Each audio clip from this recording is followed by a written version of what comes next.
സ്വാഭാവികമായിട്ട് ഉണ്ടാകുന്ന സംശയങ്ങളും ആകുലതകളും ഒക്കെ പരിഹരിക്കുക, അല്ലെങ്കിൽ ഒരു പരിധി വരെ കൺഫ്യൂഷൻ നീക്കുക എന്നുള്ളൊരു ഉദ്ദേശത്തോടു കൂടി സംഘടിപ്പിക്കുന്ന ഈ സെഷൻ നമുക്കിന്ന് അവതരിപ്പിക്കാൻ വേണ്ടി മുഖ്യാതിഥിയായി നമ്മുടെ കൂടെ എത്തിയിരിക്കുന്നത് തിരുവനന്തപുരം ഗവൺമെന്റ് ആർട്സ് കോളേജിലെ അസിസ്റ്റന്റ് പ്രൊഫസർ ആയിട്ടുള്ള വികാസ് സാറാണ്. 10 വർഷത്തെ ടീച്ചിങ് എക്സ്പീരിയൻസും നമ്മുടെ കേരള യൂണിവേഴ്സിറ്റിയിലെ കരിക്കുലം ഫ്രെയിംവർക്ക് കമ്മിറ്റിയിലും FIUGP മാസ്റ്റർ ട്രെയിനർ, കേരള യൂണിവേഴ്സിറ്റിയിലെ മാസ്റ്റർ ട്രെയിനറുമാണ്.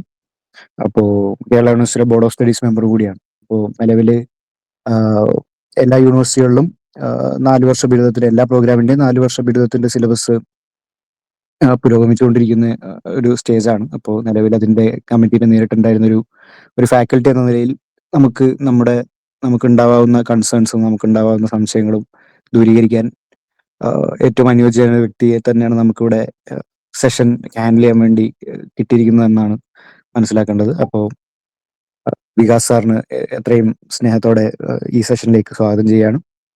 കൂടെ ഈ സെഷനിൽ ഇപ്പോൾ പങ്കെടുത്തുകൊണ്ടിരിക്കുന്ന എല്ലാവർക്കും ഒറ്റവാക്കിൽ സ്വാഗതം പറയുകയാണ്. ഇനി സെഷനിലേക്ക് നമുക്ക് കടക്കാം. ഞാൻ വികാസ് സാറിന് സ്റ്റേജ് കൈമാറുന്നു. Thank you sir. ഇങ്ങനൊരു ഇനിഷ്യേറ്റീവ് എടുത്തതിന് ആദ്യമായി നിങ്ങളുടെ ഈ കളക്റ്റീവിന് ഞാനൊരു പ്രത്യേക അഭിനന്ദനം നൽകാൻ ആഗ്രഹിക്കുന്നു. പ്രത്യേകിച്ച് ഇത് എവിടെയോ നടക്കുന്ന ഒരു സംവിധാനം എന്നുള്ള നിലയിലാണ് പലപ്പോഴും നമ്മൾ പലരും ഇതിനെ കാണുന്നത്. പക്ഷെ അങ്ങനെയല്ല. ക്രിട്ടിക്കലി ഇതിന് ഇതിന്റെ ഇന്ററാക്ട് ചെയ്യാൻ, ചർച്ച ചെയ്യാൻ, വേണമെങ്കിൽ ഇടപെടാൻ ഒക്കെ ഉള്ള സമയം ഇപ്പോഴാണ്. നമ്മളിത് ഇംപ്ലിമെന്റ് ചെയ്ത് എന്തെങ്കിലുമൊക്കെ ആയതിനു ശേഷം ഇത് തിരുത്തലുകളോ കൂട്ടിച്ചേർക്കലുകളോ ഒക്കെ പ്രയാസമായേക്കും. അപ്പൊ ഈ മൊമെന്റിൽ ഇതിനെപ്പറ്റി കൂടുതൽ മനസ്സിലാക്കാനും നമ്മുടെ ആശങ്കകൾ ഉണ്ടെങ്കിൽ അത് പങ്കുവയ്ക്കാനും ഷെയർ ചെയ്യാനും ഒക്കെയുള്ള ഒരു അവസരമായി നമ്മളിത് കാണണം എന്നുള്ളത് ആദ്യമേ മുഖവരയായിട്ട് പറഞ്ഞോട്ടെ. ഒപ്പം ഈ 4 വർഷ ഡിഗ്രി പ്രോഗ്രാം കണ്ടിന്യൂസ്ലി ഇവോൾവ് ചെയ്തുകൊണ്ടിരിക്കുന്ന ഒരു സംവിധാനമായിട്ടാണ് ഇപ്പോൾ നിൽക്കുന്നത്. എന്ന് പറഞ്ഞാൽ മുഴുവൻ രൂപവും ഫോർമാറ്റും തയ്യാറായ ഒരു സംവിധാനം എന്നുള്ള നിലയിൽ അല്ല നമ്മുടെ മുന്നിൽ ഈ സംവിധാനം വന്നത്. നമ്മൾ തന്നെ പല ചർച്ചകളിലൂടെ, ഡിസ്കഷനുകളിലൂടെ ഈ ആശയങ്ങൾ കോർത്തിണക്കിക്കൊണ്ട് ഉണ്ടാക്കിയെടുത്ത ഒരു സംവിധാനമാണ്. അപ്പൊ അതുകൊണ്ട് തന്നെ ഇത് പൂർണ്ണമായും ഫുൾ പ്രൂഫ് ആയിരിക്കാം എന്നുള്ള അവകാശവാദങ്ങളൊന്നും ആരും ഉന്നയിക്കുമെന്ന് എനിക്ക് തോന്നുന്നില്ല. തീർച്ചയായും ഇതിനകത്ത് പോരായ്മകളോ പ്രയാസങ്ങളോ കുട്ടികൾ ഉൾപ്പെടെയുള്ള ആൾക്കാർ അഭിമുഖീകരിക്കാൻ സാധ്യതയുള്ള പ്രയാസങ്ങളോ ഒക്കെ ഉണ്ടാകും.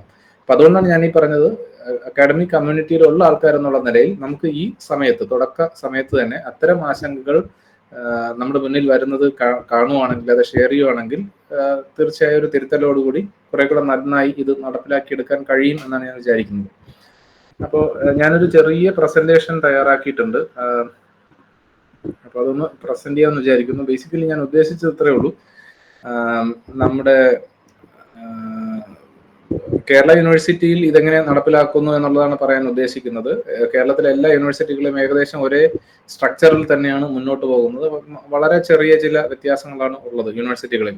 കേരളത്തിലെ പ്രത്യേകിച്ച് ഗവൺമെന്റ് നേരിട്ട് നടത്തുന്ന ഒരു ഇന്റർവെൻഷനോടുകൂടിയാണ് ഇത് ഇംപ്ലിമെന്റേഷൻ സ്റ്റേജിലേക്ക് പോയത്. അപ്പൊ അതുകൊണ്ട് തന്നെ ഒരു യൂണിഫോമിറ്റി ഉണ്ടാകണം എന്നുള്ള ഒരു ആശയം മുന്നോട്ട് വന്നിരുന്നു. അപ്പൊ അതിന്റെ പുറത്താണ് തയ്യാറാക്കിയത്. അപ്പൊ ഞാൻ സംസാരിക്കുന്നത്, എന്റെ ഡിസ്കഷൻ ഞാൻ കേരള യൂണിവേഴ്സിറ്റിയുടെ ഒരു പർവ്യൂവിൽ നിന്നായിരിക്കും സംസാരിക്കാൻ ഉദ്ദേശിക്കുന്നത്. മറ്റ് യൂണിവേഴ്സിറ്റികളുമായി ബന്ധപ്പെട്ട നിയമവശങ്ങൾ കൃത്യമായി എനിക്ക് പറയാൻ കഴിയുമെന്ന് ഉറപ്പില്ല. ബട്ട് ഈ ആശയങ്ങളെ പറ്റി വ്യക്തമായി നമുക്ക് സംസാരിക്കാൻ കഴിയുമെന്ന് വിചാരിക്കുന്നു. സോ എനിക്ക് തോന്നുന്നു എല്ലാവർക്കും സ്ക്രീൻ കാണാമെന്ന് വിചാരിക്കുന്നു. ഈ 4 വർഷ ഡിഗ്രി ഞാൻ പറയുന്നത് ക്ലിയർ അല്ലേ? ഓഡിബിൾ അല്ലേ? ആണ് സാർ. ഓക്കെ. ഈ 4 വർഷ ഡിഗ്രി പ്രോഗ്രാമിന്റെ ഒരു ടൈം ലൈൻ നമ്മൾ ആലോചിച്ച് കഴിഞ്ഞാൽ, കേരളത്തിൽ നടപ്പിലാക്കുന്ന ടൈം ലൈൻ ആലോചിച്ച് കഴിഞ്ഞാൽ നമുക്കറിയാം, UGC NEP 2020 എന്ന് പറയുന്ന നാഷണൽ എഡ്യൂക്കേഷൻ പോളിസി മുന്നോട്ട് വയ്ക്കുന്നുണ്ട്. ഇതിന്റെ ചുവട് പിടിച്ച് എങ്ങനെയായിരിക്കണം ഉന്നത വിദ്യാഭ്യാസം വരേണ്ടത്, അവിടെ എന്തൊക്കെയാണ് കാതലായ പ്രത്യേകതകൾ എന്നുള്ള നിലയിൽ UGC കുറെ അധികം ഡോക്യുമെന്റ്സ് പുറത്തിറക്കുന്നുണ്ട്. അതിന്റെ പുറത്ത് UGCയുടെ ക്രെഡിറ്റ് ഫ്രെയിംവർക്ക് എന്ന് പറഞ്ഞൊരു സംവിധാനം 2022 അവർ പുറത്തിറക്കുന്നുണ്ട്. ഈ UGC റെക്കമെൻഡേഷൻസും നാഷണൽ എഡ്യൂക്കേഷൻ പോളിസി ഉൾപ്പെടെയുള്ള ഡോക്യുമെന്റ്സിന്റെ പുറത്തു നിന്നുണ്ട്. കേരളത്തിൽ ഇതിൽ എന്തൊക്കെ നടപ്പിലാക്കണം, എങ്ങനെ നടപ്പിലാക്കണം എന്നുള്ളതിനെ പറ്റി പഠിച്ച് റിപ്പോർട്ട് സമർപ്പിക്കാനായിട്ട് 3 കമ്മിറ്റികളെ ഗവൺമെന്റ് ചുമതലപ്പെടുത്തി. ആദ്യത്തേത് ശ്യാംബി മേനോൻ ചെയർമാനായിട്ടുള്ള ഹയർ എഡ്യൂക്കേഷൻ കമ്മീഷൻ, രണ്ടാമത്തത് ഡോക്ടർ NK ജയകുമാർ ചെയർമാനായിട്ടുള്ള university law reforms, 3 doctor CT Aravind Kumar ചെയർമാനായിട്ടുള്ള എക്സാംസ് റിഫർമേഷൻ കമ്മിറ്റി. ഇത് മൂന്നും ഞാൻ ഈ പറയുന്നത് ഉന്നത വിദ്യാഭ്യാസ മേഖലയിലെ ഈ മാറ്റം എങ്ങനെ വന്നു, എന്തുകൊണ്ട് നമ്മൾ ഈ പറയുന്ന 4 വർഷ ഡിഗ്രി പ്രോഗ്രാമുകളിലേക്ക് എത്തി, അല്ലെ എങ്ങനെ എത്തിപ്പെട്ടു എന്നുള്ളതാണ് പറയാൻ ഉദ്ദേശിക്കുന്നത്. അപ്പൊ ഈ കേരള ഹയർ എഡ്യൂക്കേഷൻ കൗൺസിൽ ഈ 3 കമ്മിറ്റികളെ കോൺസ്റ്റിറ്റ്യൂട്ട് ചെയ്യുക വഴി എങ്ങനെയായിരിക്കണം കേരളത്തിലെ ഉന്നത വിദ്യാഭ്യാസ മേഖല മാറേണ്ടത് എന്നുള്ളതിനെ പറ്റിയാണ് ചർച്ചകൾ നടത്തിയത്. പല മേഖലയിലുള്ള എക്സ്പേർട്സുമായിട്ടും ഇതിന്റെ സ്റ്റേക്ക് ഹോൾഡേഴ്സുമായിട്ടൊക്കെ ഈ കമ്മിറ്റികൾ ചർച്ച നടത്തുകയും അവരുടെ ആശയങ്ങൾ ഇൻപുട്ടുകളായി സ്വീകരിച്ചുകൊണ്ടാണ് ഇവരുടെ റിപ്പോർട്ടുകൾ മുന്നോട്ട് വെച്ചത്. അപ്പൊ ആ റിപ്പോർട്ടുകളുടെ അടിസ്ഥാനത്തിൽ നമ്മളൊരു മോഡൽ കരിക്കുലം ഫ്രെയിംവർക്ക് തയ്യാറാക്കി. ഈ മോഡൽ കരിക്കുലം ഫ്രെയിംവർക്കിന്റെ പുറത്തുനിന്നുണ്ട് ഈ മോഡൽ കരിക്കുലം ഫ്രെയിംവർക്ക് എല്ലാ യൂണിവേഴ്സിറ്റികളിലും കൊടുത്തുകൊണ്ട് യൂണിവേഴ്സിറ്റികളെല്ലാം ഒരുമിച്ച് വിളിച്ച് ഒരു 4 വർഷ ഡിഗ്രി പ്രോഗ്രാം എന്ന് പറയുന്ന ആശയം മുന്നോട്ടെടുക്കുകയാണ്.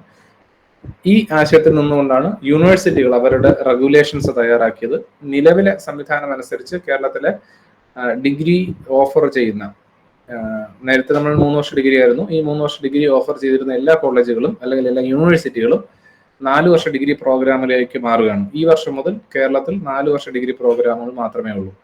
അതിന്റെ റെഗുലേഷൻസ് എല്ലാ യൂണിവേഴ്സിറ്റിയിലും തയ്യാറായി കഴിഞ്ഞു, സിലബസുകൾ തയ്യാറായി, ഇപ്പോൾ അഡ്മിഷൻ നടക്കുന്നുണ്ട്. ഈ വർഷം അഡ്മിഷൻ എടുക്കുന്ന കുട്ടികൾ ഈ 4 വർഷ ഡിഗ്രി പ്രോഗ്രാമിലേക്കാണ് അഡ്മിഷൻ എടുക്കുന്നത്. അതിന്റെ അഡ്മിഷൻ ഇപ്പോൾ നടന്നുകൊണ്ടിരിക്കുകയാണ്. ഇതിൽ ഈ 4 വർഷ ഡിഗ്രി പ്രോഗ്രാമിന്റെ ഒരു എസെൻസ് നമുക്ക് ആലോചിച്ചു കഴിഞ്ഞാൽ UGC പറഞ്ഞ പല ആശയങ്ങളും കടമെടുത്തുകൊണ്ട് തന്നെയാണ് നമ്മളും നടപ്പിലാക്കുന്നത്.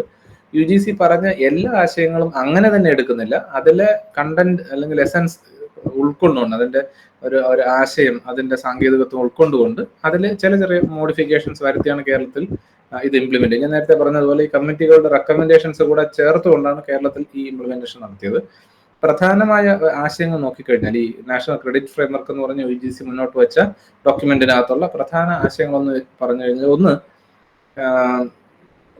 നമ്മുടെ എക്സിസ്റ്റിംഗ് സംവിധാനത്തിൽ എഡ്യൂക്കേഷണൽ സ്ട്രീമുകൾ തമ്മിൽ, അല്ലെങ്കിൽ വൊക്കേഷണൽ, കരിക്കുലർ എന്നൊക്കെ പറയുന്ന പല സ്ട്രീമുകൾ ഉണ്ട് എങ്കിൽ, നിലവിലുണ്ടായിരുന്നു ആ സംവിധാനങ്ങളൊക്കെ, പക്ഷെ ഇവയൊക്കെ തമ്മിൽ ഒരു ഹാർഡ് സെപ്പറേഷൻ ഉണ്ടായിരുന്നു. വളരെ സിമ്പിൾ ആയിട്ടൊരു എക്സാമ്പിൾ പറഞ്ഞു കഴിഞ്ഞാൽ, കൊമേഴ്സിൽ പഠിക്കുന്ന ഒരു കുട്ടിക്ക് സയൻസ് പഠിക്കണമെന്ന് പറഞ്ഞാൽ നിലവിൽ അതിനുള്ള സംവിധാനം ഇല്ലായിരുന്നു. ആർട്സ് സബ്ജക്റ്റിൽ നിന്ന് സയൻസിലേക്കോ, സയൻസിൽ നിന്നും ആർട്സിലേക്കോ, കൊമേഴ്സിലേക്കോ ഒക്കെ ഉള്ള ഒരു മാറ്റത്തിനുള്ള സാധ്യത ഇല്ലായിരുന്നു. +2-ൽ കൊമേഴ്സ് പഠിച്ച കുട്ടിക്ക് ഒരു കാരണവശാലും ഹയർ എഡ്യൂക്കേഷന് പോകുമ്പോൾ, ഡിഗ്രിക്ക് വരുമ്പോൾ സയൻസ് പഠിക്കാനുള്ള സാധ്യതയില്ലായിരുന്നു. ഇനി ഇതിൽ തന്നെ ഹയർ എഡ്യൂക്കേഷൻ വരുന്ന സമയത്ത് നിങ്ങൾ വൊക്കേഷണൽ കോഴ്സുകളാണ് എടുക്കുന്നതെങ്കിൽ അതിൽ നിന്നും മാറി വേറെ കോഴ്സിലേക്ക് പോകാനുള്ള സാധ്യത ഇല്ലായിരുന്നു. എന്നാൽ അത് മാറ്റിക്കൊണ്ട് പുതിയ ഈ പദ്ധതി മുന്നോട്ട് വെക്കുമ്പോൾ ഇങ്ങനെ ആകരുത്, പകരം ഈ ഹാർഡ് സെപ്പറേഷനുകൾ ഒഴിവാക്കി എല്ലാവർക്കും എല്ലാത്തിലേക്കും പോകാനുള്ള ഒരു സംവിധാനം ഉണ്ടാകണം എന്നുള്ളതാണ് UGC മുന്നോട്ട് വെച്ച ഒരു ആശയം. രണ്ടാമത്തെ ഒരു ആശയം എന്ന് പറയുന്നത് ഇക്വലൻസ് between general, vocational, educational training and skilling. നമുക്ക് വിദ്യാഭ്യാസം കുട്ടികൾക്ക് കൊടുക്കുന്നുണ്ട്, അത് ഈ പറഞ്ഞ പോലെ ജനറൽ എഡ്യൂക്കേഷൻ ആവാം, വൊക്കേഷണൽ എഡ്യൂക്കേഷൻ ആവാം, ട്രെയിനിങ്ങുകൾ കൊടുക്കുന്നുണ്ടാവും. ഇതിനോടൊപ്പം ഒരു സ്കിൽ കമ്പോണന്റ് കൂടെ ആഡ് ചെയ്യണം. ഈ സ്കിൽ കമ്പോണന്റ് കൂടെ എടുത്താൽ മാത്രമേ ഈ വിദ്യാഭ്യാസം കഴിഞ്ഞ് പുറത്തിറങ്ങുന്ന ഒരു വ്യക്തിക്ക് ഒരു ഇൻഡസ്ട്രിയിലേക്കോ അല്ലെങ്കിൽ ഒരു ജോലി സാധ്യതയുള്ള സ്ഥലത്തേക്ക് എത്തിപ്പെടുമ്പോൾ അവിടെ ആവശ്യപ്പെടുന്ന കാര്യങ്ങൾ കൃത്യമായി ചെയ്തെടുക്കാൻ കഴിയത്തുള്ളൂ. സോ അതിനാവശ്യമായ സ്കില്ലുകൾ കൂടെ ഈ വിദ്യ അഭ്യസിപ്പിക്കുമ്പോൾ തന്നെ ഈ സ്കിൽ, നൈപുണ്യം കൂടെ കൊടുക്കണം എന്നുള്ളതാണ് മുന്നോട്ട് വെച്ച അടുത്തൊരാശയം. മൂന്നാമത്തെ ഒരു ആശയം മൊബിലിറ്റിയാണ്. മൊബിലിറ്റി എന്ന് പറയുമ്പോൾ അത് പലതരത്തിൽ നമുക്കത് കാണാം. ഈ സബ്ജക്ട് ടു സബ്ജക്ട് അല്ലെങ്കിൽ മൊബിലിറ്റി ആകാം, നമ്മുടെ ജനറൽ, വൊക്കേഷൻ എന്നൊക്കെ പറഞ്ഞ ഈ ബ്രോഡർ ഏരിയക്കകത്തുള്ള മൊബിലിറ്റി ആകാം. അങ്ങനെ ഏത് തരത്തിലുള്ള മൊബിലിറ്റി ആണെങ്കിലും നേരത്തെ ഉള്ള സംവിധാനത്തിൽ ഈ മൊബിലിറ്റി എന്ന് പറയുന്ന ആശയം ഇല്ലായിരുന്നു, പകരം പുതിയ സംവിധാനത്തിൽ അങ്ങനെ ഒരു സാധനം വേണം എന്നുള്ളതാണ് മുന്നോട്ട് വെച്ച ഒരു ആശയം. വേറൊരു ആശയം മുന്നോട്ട് വെച്ചത് മൾട്ടിപ്പിൾ എൻട്രി, മൾട്ടിപ്പിൾ എക്സിറ്റ് എന്ന് പറയുന്ന ഒരു ആശയം. കുട്ടികൾക്ക് പഠന സമയത്ത് എത്ര ഒരു പ്രോഗ്രാമിലേക്ക് ജോയിൻ ചെയ്ത് കഴിഞ്ഞാൽ, നമ്മളിപ്പോൾ പറയുന്ന 4 വർഷ ഡിഗ്രി പ്രോഗ്രാമിലേക്ക് ഒരു ഫസ്റ്റ് ഇയറിൽ ഒരു കുട്ടി ജോയിൻ ചെയ്ത് കഴിഞ്ഞാൽ ആ കുട്ടിക്ക് പല വഴികളിലൂടെ പുറത്തിറങ്ങാൻ കഴിയണം, പല സമയത്ത് പുറത്തിറങ്ങാൻ കഴിയണം. അതുപോലെ ഈ ഡിഗ്രി പ്രോഗ്രാമിലേക്ക് പല സമയത്ത് നമുക്ക് കയറാൻ കഴിയും. നമുക്ക് നമ്മുടെ എഞ്ചിനീയറിംഗ് സബ്ജക്റ്റുകൾ ആലോചിച്ച് കഴിഞ്ഞാൽ ലാറ്ററൽ എൻട്രി എന്ന് പറഞ്ഞ രണ്ടാമതൊരു ഓപ്ഷൻ ഉണ്ട്. ഫസ്റ്റ് ഇയറിൽ തന്നെ ജോയിൻ ചെയ്യാം. അവിടെ 2 എൻട്രി പോയിന്റുകളുണ്ട്. അതുപോലെ നമുക്ക് ഇവിടെ എൻട്രി പോയിന്റുകൾ കൂടുതൽ വേണമെങ്കിൽ കൊടുക്കണം. കുട്ടികൾക്ക് പുറത്തിറങ്ങാനുള്ള സാധ്യതയും ഇതുപോലെ എക്സിറ്റ് പോയിന്റുകളും ഉണ്ടാകണം എന്നുള്ളതാണ് ഒരു ആശയം. അടുത്തൊരു ആശയം എന്ന് പറയുന്നത് ഞാൻ നേരത്തെ പറഞ്ഞ പോലെ സ്കില്ലും വർക്ക് എക്സ്പീരിയൻസും നമ്മുടെ നോർമൽ എഡ്യൂക്കേഷന്റെ കൂടെ തന്നെ കൊടുക്കുക എന്നുള്ളത്. അടുത്തൊരു ആശയം എന്ന് പറയുന്നത് പല ലേണിംഗ് കപ്പാസിറ്റി ഉള്ള കുട്ടികൾക്ക് പഠിക്കാൻ കഴിയണം. 1. 2, പല ലേണിംഗ് ലെവലിലുള്ള കണ്ടന്റ് കുട്ടി കൊടുക്കണം. കുട്ടി പഠിക്കുന്നതെല്ലാം ഒരേ ലെവലിലുള്ള ആകരുത്, ഒരേ തരത്തിലുള്ള സാധനം ആകരുത്. ഒപ്പം ഈ പഠിക്കുന്ന കണ്ടന്റ് ഉപയോഗിക്കുക എന്നുള്ളതാണ് ഉദ്ദേശം. നമുക്ക് കുറച്ച് കണ്ടന്റ് കുട്ടി പഠിക്കുക എന്നുള്ളതിനേക്കാൾ ഉപരി ഈ പഠിക്കുന്ന കണ്ടന്റ് കുട്ടി എങ്ങനെ ഉപയോഗിക്കുന്നു, ഇംപ്ലിമെന്റേഷൻ സ്റ്റേജിലേക്ക് പോകുന്നു എന്നുള്ളതാണ് ഇവിടുത്തെ പ്രധാന ആശയം. ഇത് ഞാൻ പറഞ്ഞത് കേരളത്തിൽ നടപ്പിലാക്കുന്നത് ഈ പറയുന്ന ആശയങ്ങൾ, ഈ എസെൻസ് ഉൾക്കൊണ്ടിട്ടാണ് എന്നുള്ളത് കൊണ്ടാണ് ഈ നമ്മുടെ UGC മുന്നോട്ട് വെച്ച ക്രെഡിറ്റ് ഫ്രെയിംവർക്കിനകത്തുള്ള പ്രധാന ആശയങ്ങൾ നിങ്ങളുടെ മുന്നിൽ ഒന്ന് അവതരിപ്പിച്ചു എന്നേ ഉള്ളൂ. 4 വർഷ ഡിഗ്രി പ്രോഗ്രാമും നിലവിലെ ഡിഗ്രി പ്രോഗ്രാമുകൾ തമ്മിൽ കമ്പയർ ചെയ്ത് കഴിഞ്ഞാൽ എന്താണ് അതിന്റെ വ്യത്യാസം എന്ന് നോക്കിക്കഴിഞ്ഞാൽ നമുക്ക് പറയാൻ പറ്റുന്ന 1-2 ആശയങ്ങൾ. ഒന്ന്, നിലവിലെ കൺവെൻഷണൽ ഡിഗ്രി എന്ന് പറയുന്നത്, ഇതുവരെ നടന്നുകൊണ്ടിരുന്ന ഡിഗ്രി സംവിധാനം എന്ന് പറയുന്നത്, അതിനെ സിസ്റ്റം സെൻട്രിക് എന്നാണ് വിളിക്കുന്നത്.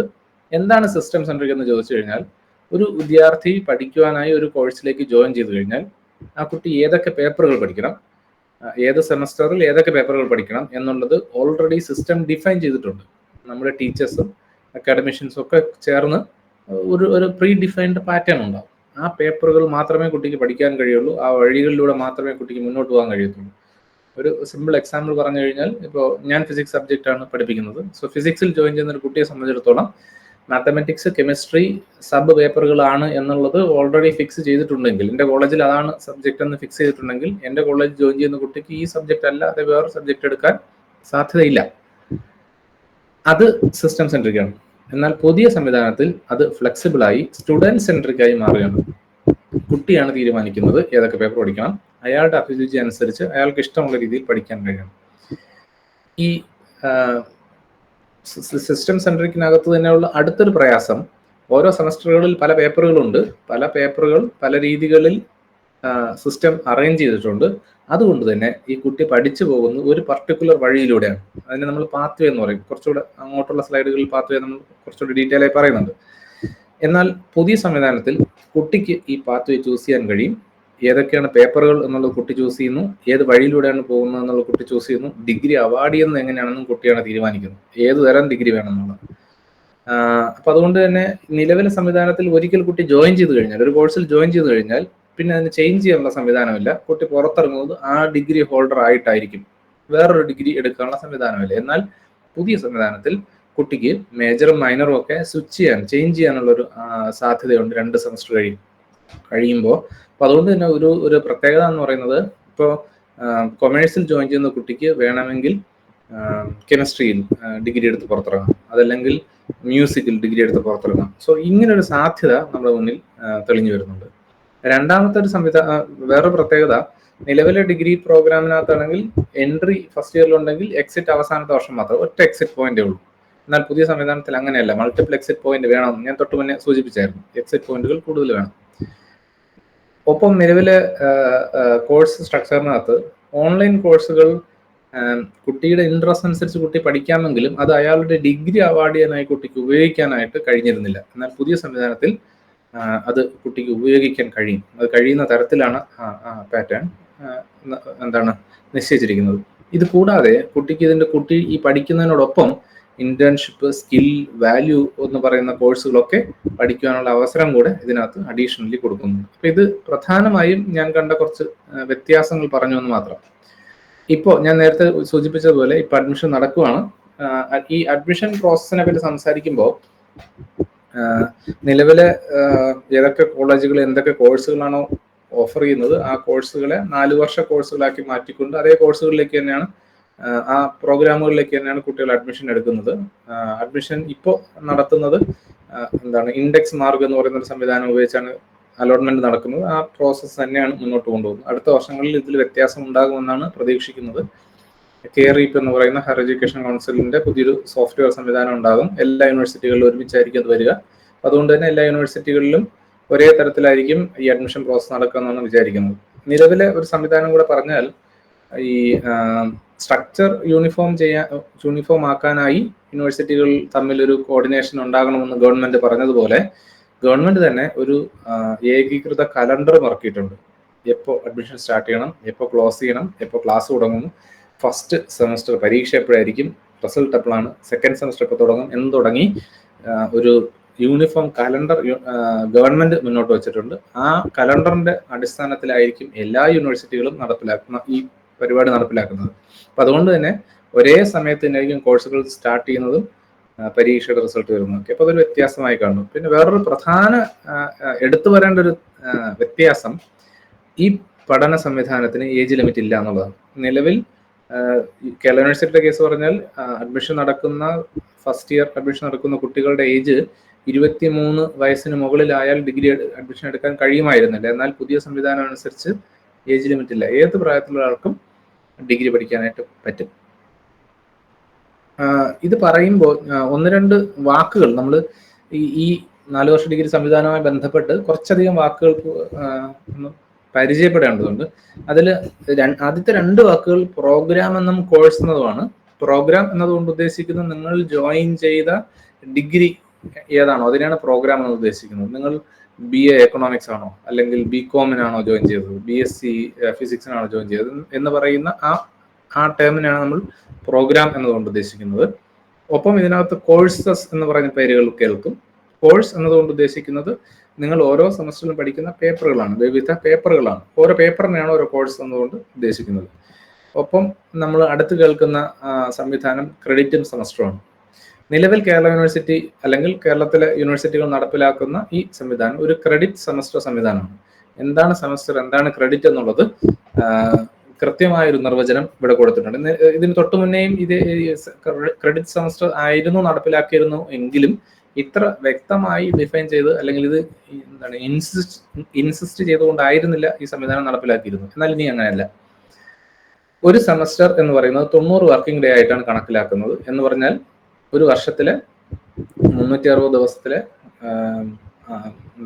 2 മാസം അവധി കളഞ്ഞു, ശനി ഞായറുകൾ കളഞ്ഞു, ബാക്കി ഉള്ള വർക്കിംഗ് ഡേയ്സ് നമുക്ക് പഠന പ്രവർത്തനങ്ങൾക്ക് എടുക്കാനാവുന്ന വർക്കിംഗ് ഡേയ്സ് 180 ഡേയ്സ് ആയിട്ടാണ് കണക്കിലാക്കുന്നത്. അപ്പൊ അതുകൊണ്ട് തന്നെ അതിന്റെ പകുതി, ഒരു സെമസ്റ്റർ എന്ന് പറയുമ്പോൾ 90 ദിവസം. ഈ 90 ദിവസത്തിലെ 90 ദിവസം എന്ന് പറയുമ്പോൾ 18 ആഴ്ചകളാണ് വരിക. ഇതിലെ 3 ആഴ്ചകൾ എന്ന് പറയുമ്പോൾ 15 വർക്കിംഗ് ഡേയ്സ്. നമ്മൾ ഒരാഴ്ചയിൽ 5 വർക്കിംഗ് ഡേ ആണ് കണക്കിലാക്കുന്നത്.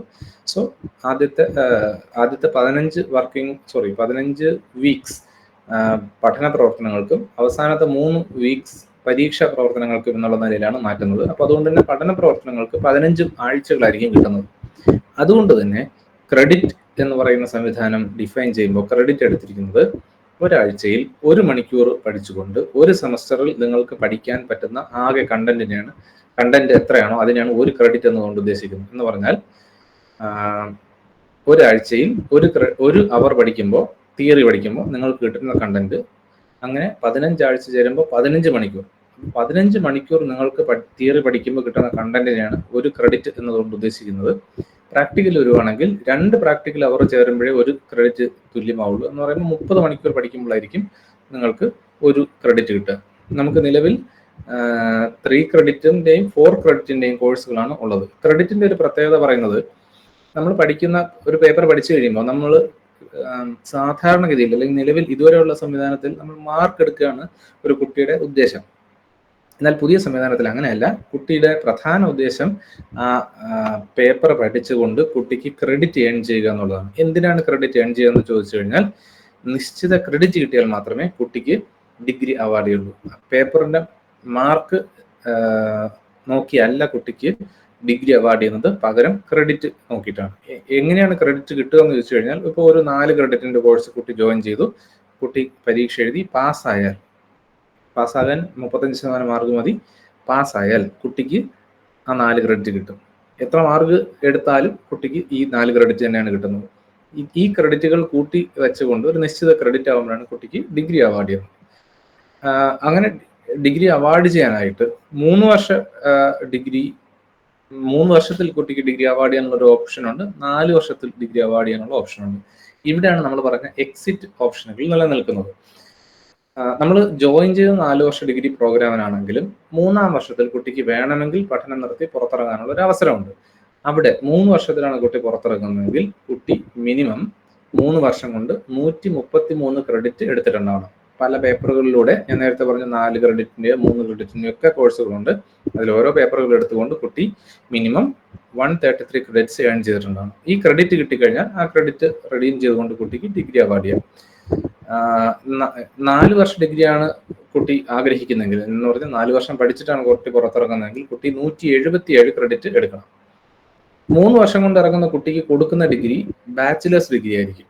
അപ്പൊ ആ ഡിഗ്രി എടുക്കുമ്പോൾ ഉള്ള കുട്ടിയുടെ അടുത്ത ചോയ്സ് എന്ന് പറയുന്നത് PG ആണെങ്കിൽ 2 വർഷം PG പഠിക്കേണ്ടി വരും. എന്നാൽ 4-ാം വർഷം കൂടെ ചേർന്നുകൊണ്ട് കുട്ടി പഠിച്ച് പുറത്തിറങ്ങുമ്പോൾ കുട്ടിക്ക് കിട്ടുന്നത് ബാച്ചിലേഴ്സ് ഓണേഴ്സ് ഡിഗ്രിയാണ്. നേരത്തെ പറഞ്ഞ വെറും ബാച്ചിലേഴ്സ് ഡിഗ്രി ആണെങ്കിൽ 4 വർഷം പഠിക്കുമ്പോൾ കുട്ടിക്ക് ഓണേഴ്സ് ഡിഗ്രിയാണ് കിട്ടുന്നത്. ഈ ഓണേഴ്സ് ഡിഗ്രിയുടെ പ്രത്യേകത, ഓണേഴ്സ് ഡിഗ്രി കഴിഞ്ഞ കുട്ടിക്ക് 1 വർഷം PGക്ക് പോയാൽ മതി. എന്നാൽ ഓണേഴ്സ് ഡിഗ്രിയിൽ തന്നെ ഒരു അഡീഷണൽ ചോയ്സ് കൂടെ ഉള്ളത്, 4-ാം വർഷത്തിൽ പഠിക്കുന്ന സമയത്ത് ഒരു കുട്ടിക്ക് വേണമെങ്കിൽ ഒരു റിസർച്ച് പ്രോജക്റ്റ് ചെയ്തിട്ട് പഠിക്കാൻ കഴിയും.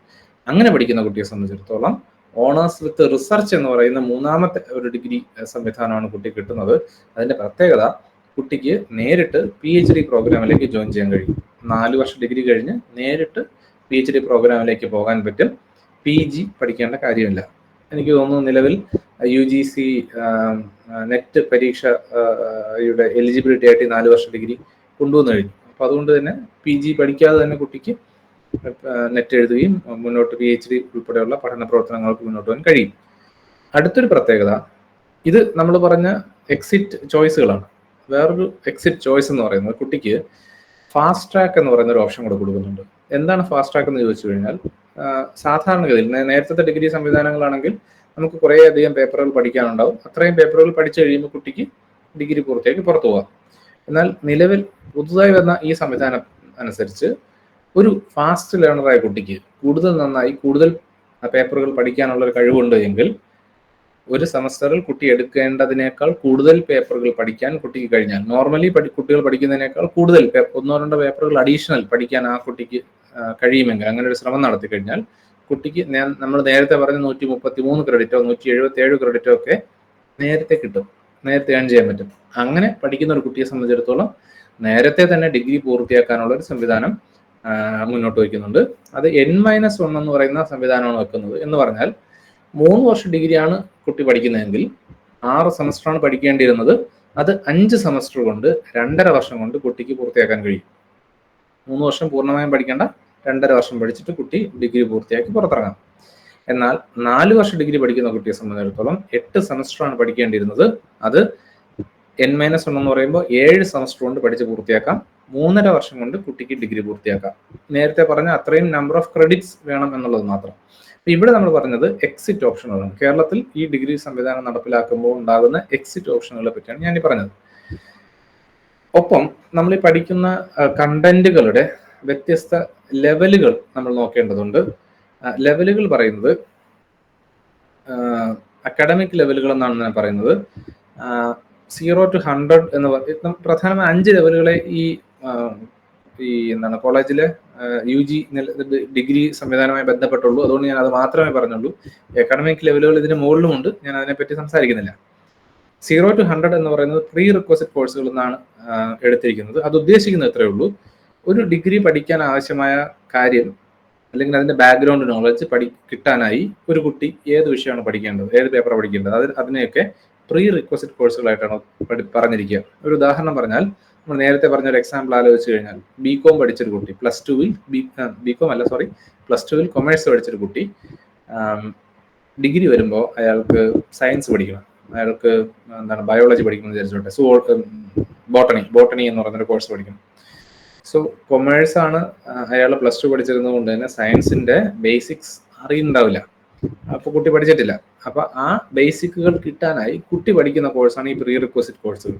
അത് നിലവിൽ കോളേജുകളൊന്നും ഓഫർ ചെയ്യുന്നില്ല. കുട്ടി സ്വന്തം നിലയിൽ ആ അറിവ് ആർജിക്കാനായി കുട്ടി പഠിക്കുന്നു എന്നുള്ളത് മാത്രമേ ഉള്ളൂ. അല്ലാതെ അത് ഈ ഡിഗ്രി സംവിധാനവുമായി ബന്ധപ്പെട്ട് കുട്ടി പഠിക്കുന്നതല്ല. കുട്ടി പഠിക്കണമെന്ന് നിർബന്ധം പറയുന്നതല്ല. അറിവ് കിട്ടാനായി കുട്ടി ആർജിച്ചെടുക്കേണ്ട കോഴ്സുകളാണ്. അപ്പൊ നമ്മളെ സംബന്ധിച്ചിടത്തോളം 100 to 199 എന്ന് പറയുന്ന രണ്ടാമത്തെ ആ ലെവൽ മുതലേ കോളേജുകളിൽ പഠിപ്പിക്കുന്നുള്ളൂ.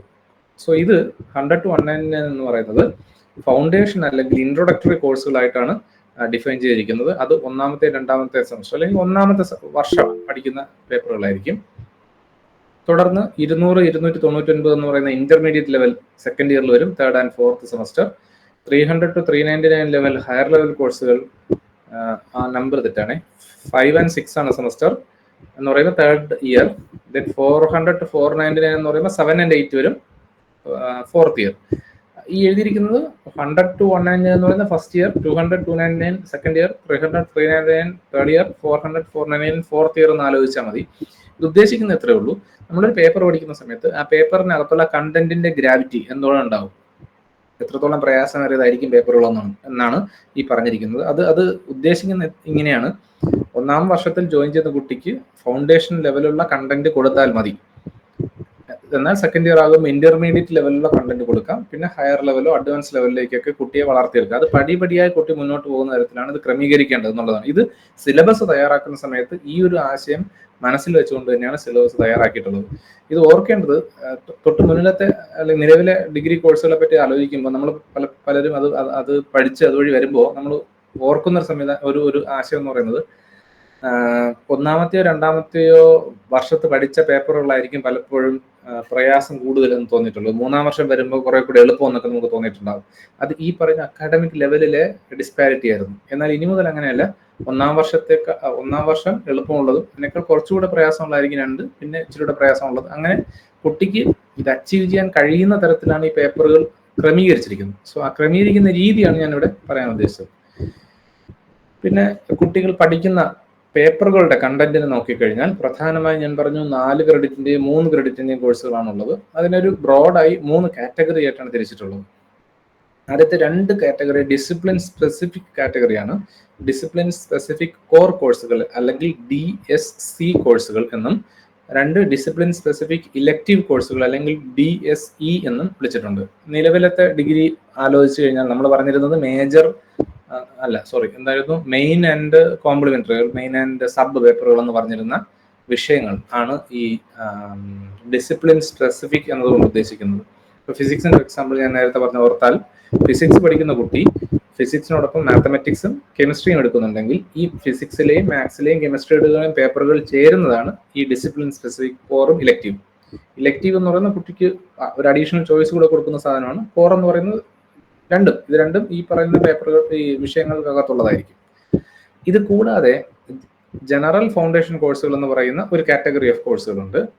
അതിനകത്ത് മൾട്ടി ഡിസിപ്ലിനറി കോഴ്സുകളുണ്ട്. അത് ഉദ്ദേശിക്കുന്നത് കുട്ടി പഠിക്കുന്ന ഡിഗ്രി അല്ലെങ്കിൽ കുട്ടി പഠിക്കുന്ന ഡൊമൈനിന് പുറത്തുള്ള ഡൊമൈനുകൾ. ഇപ്പോൾ സയൻസിൽ പഠിക്കുന്ന ഒരു കുട്ടിയെ സംബന്ധിച്ചിടത്തോളം അയാൾ പഠിക്കാത്ത മറ്റ് സബ്ജക്റ്റുകൾ, ലെറ്റ്സ് കൊമേഴ്സ് ആകാം, എക്കണോമിക്സ് ആകാം, ആർട്സ് സബ്ജക്റ്റുകളാകാം, അതിലൊക്കെ കുട്ടിക്ക് കോഴ്സുകൾ പഠിക്കാനുള്ള അവസരമാണ്. അങ്ങനെയുള്ള 3 കോഴ്സുകൾ കുട്ടി എടുക്കുന്നുണ്ട്. മൾട്ടി ഡിസിപ്ലിനറി കോഴ്സുകൾ 3 പഠിക്കണം. പിന്നെയുള്ളത് എബിലിറ്റി എൻഹാൻസ്മെന്റ് കോഴ്സുകളാണ്. അത് ലാംഗ്വേജ് സ്കില്ല് കിട്ടുവാനായിട്ട് കുട്ടി പഠിക്കുന്നതാണ്. ഇംഗ്ലീഷും മറ്റേതെങ്കിലും ഒരു ലാംഗ്വേജും കുട്ടി പഠിക്കേണ്ടതുണ്ട്. അങ്ങനെയുള്ള 3 കോഴ്സുകൾ, 6 കോഴ്സുകൾ പഠിക്കും.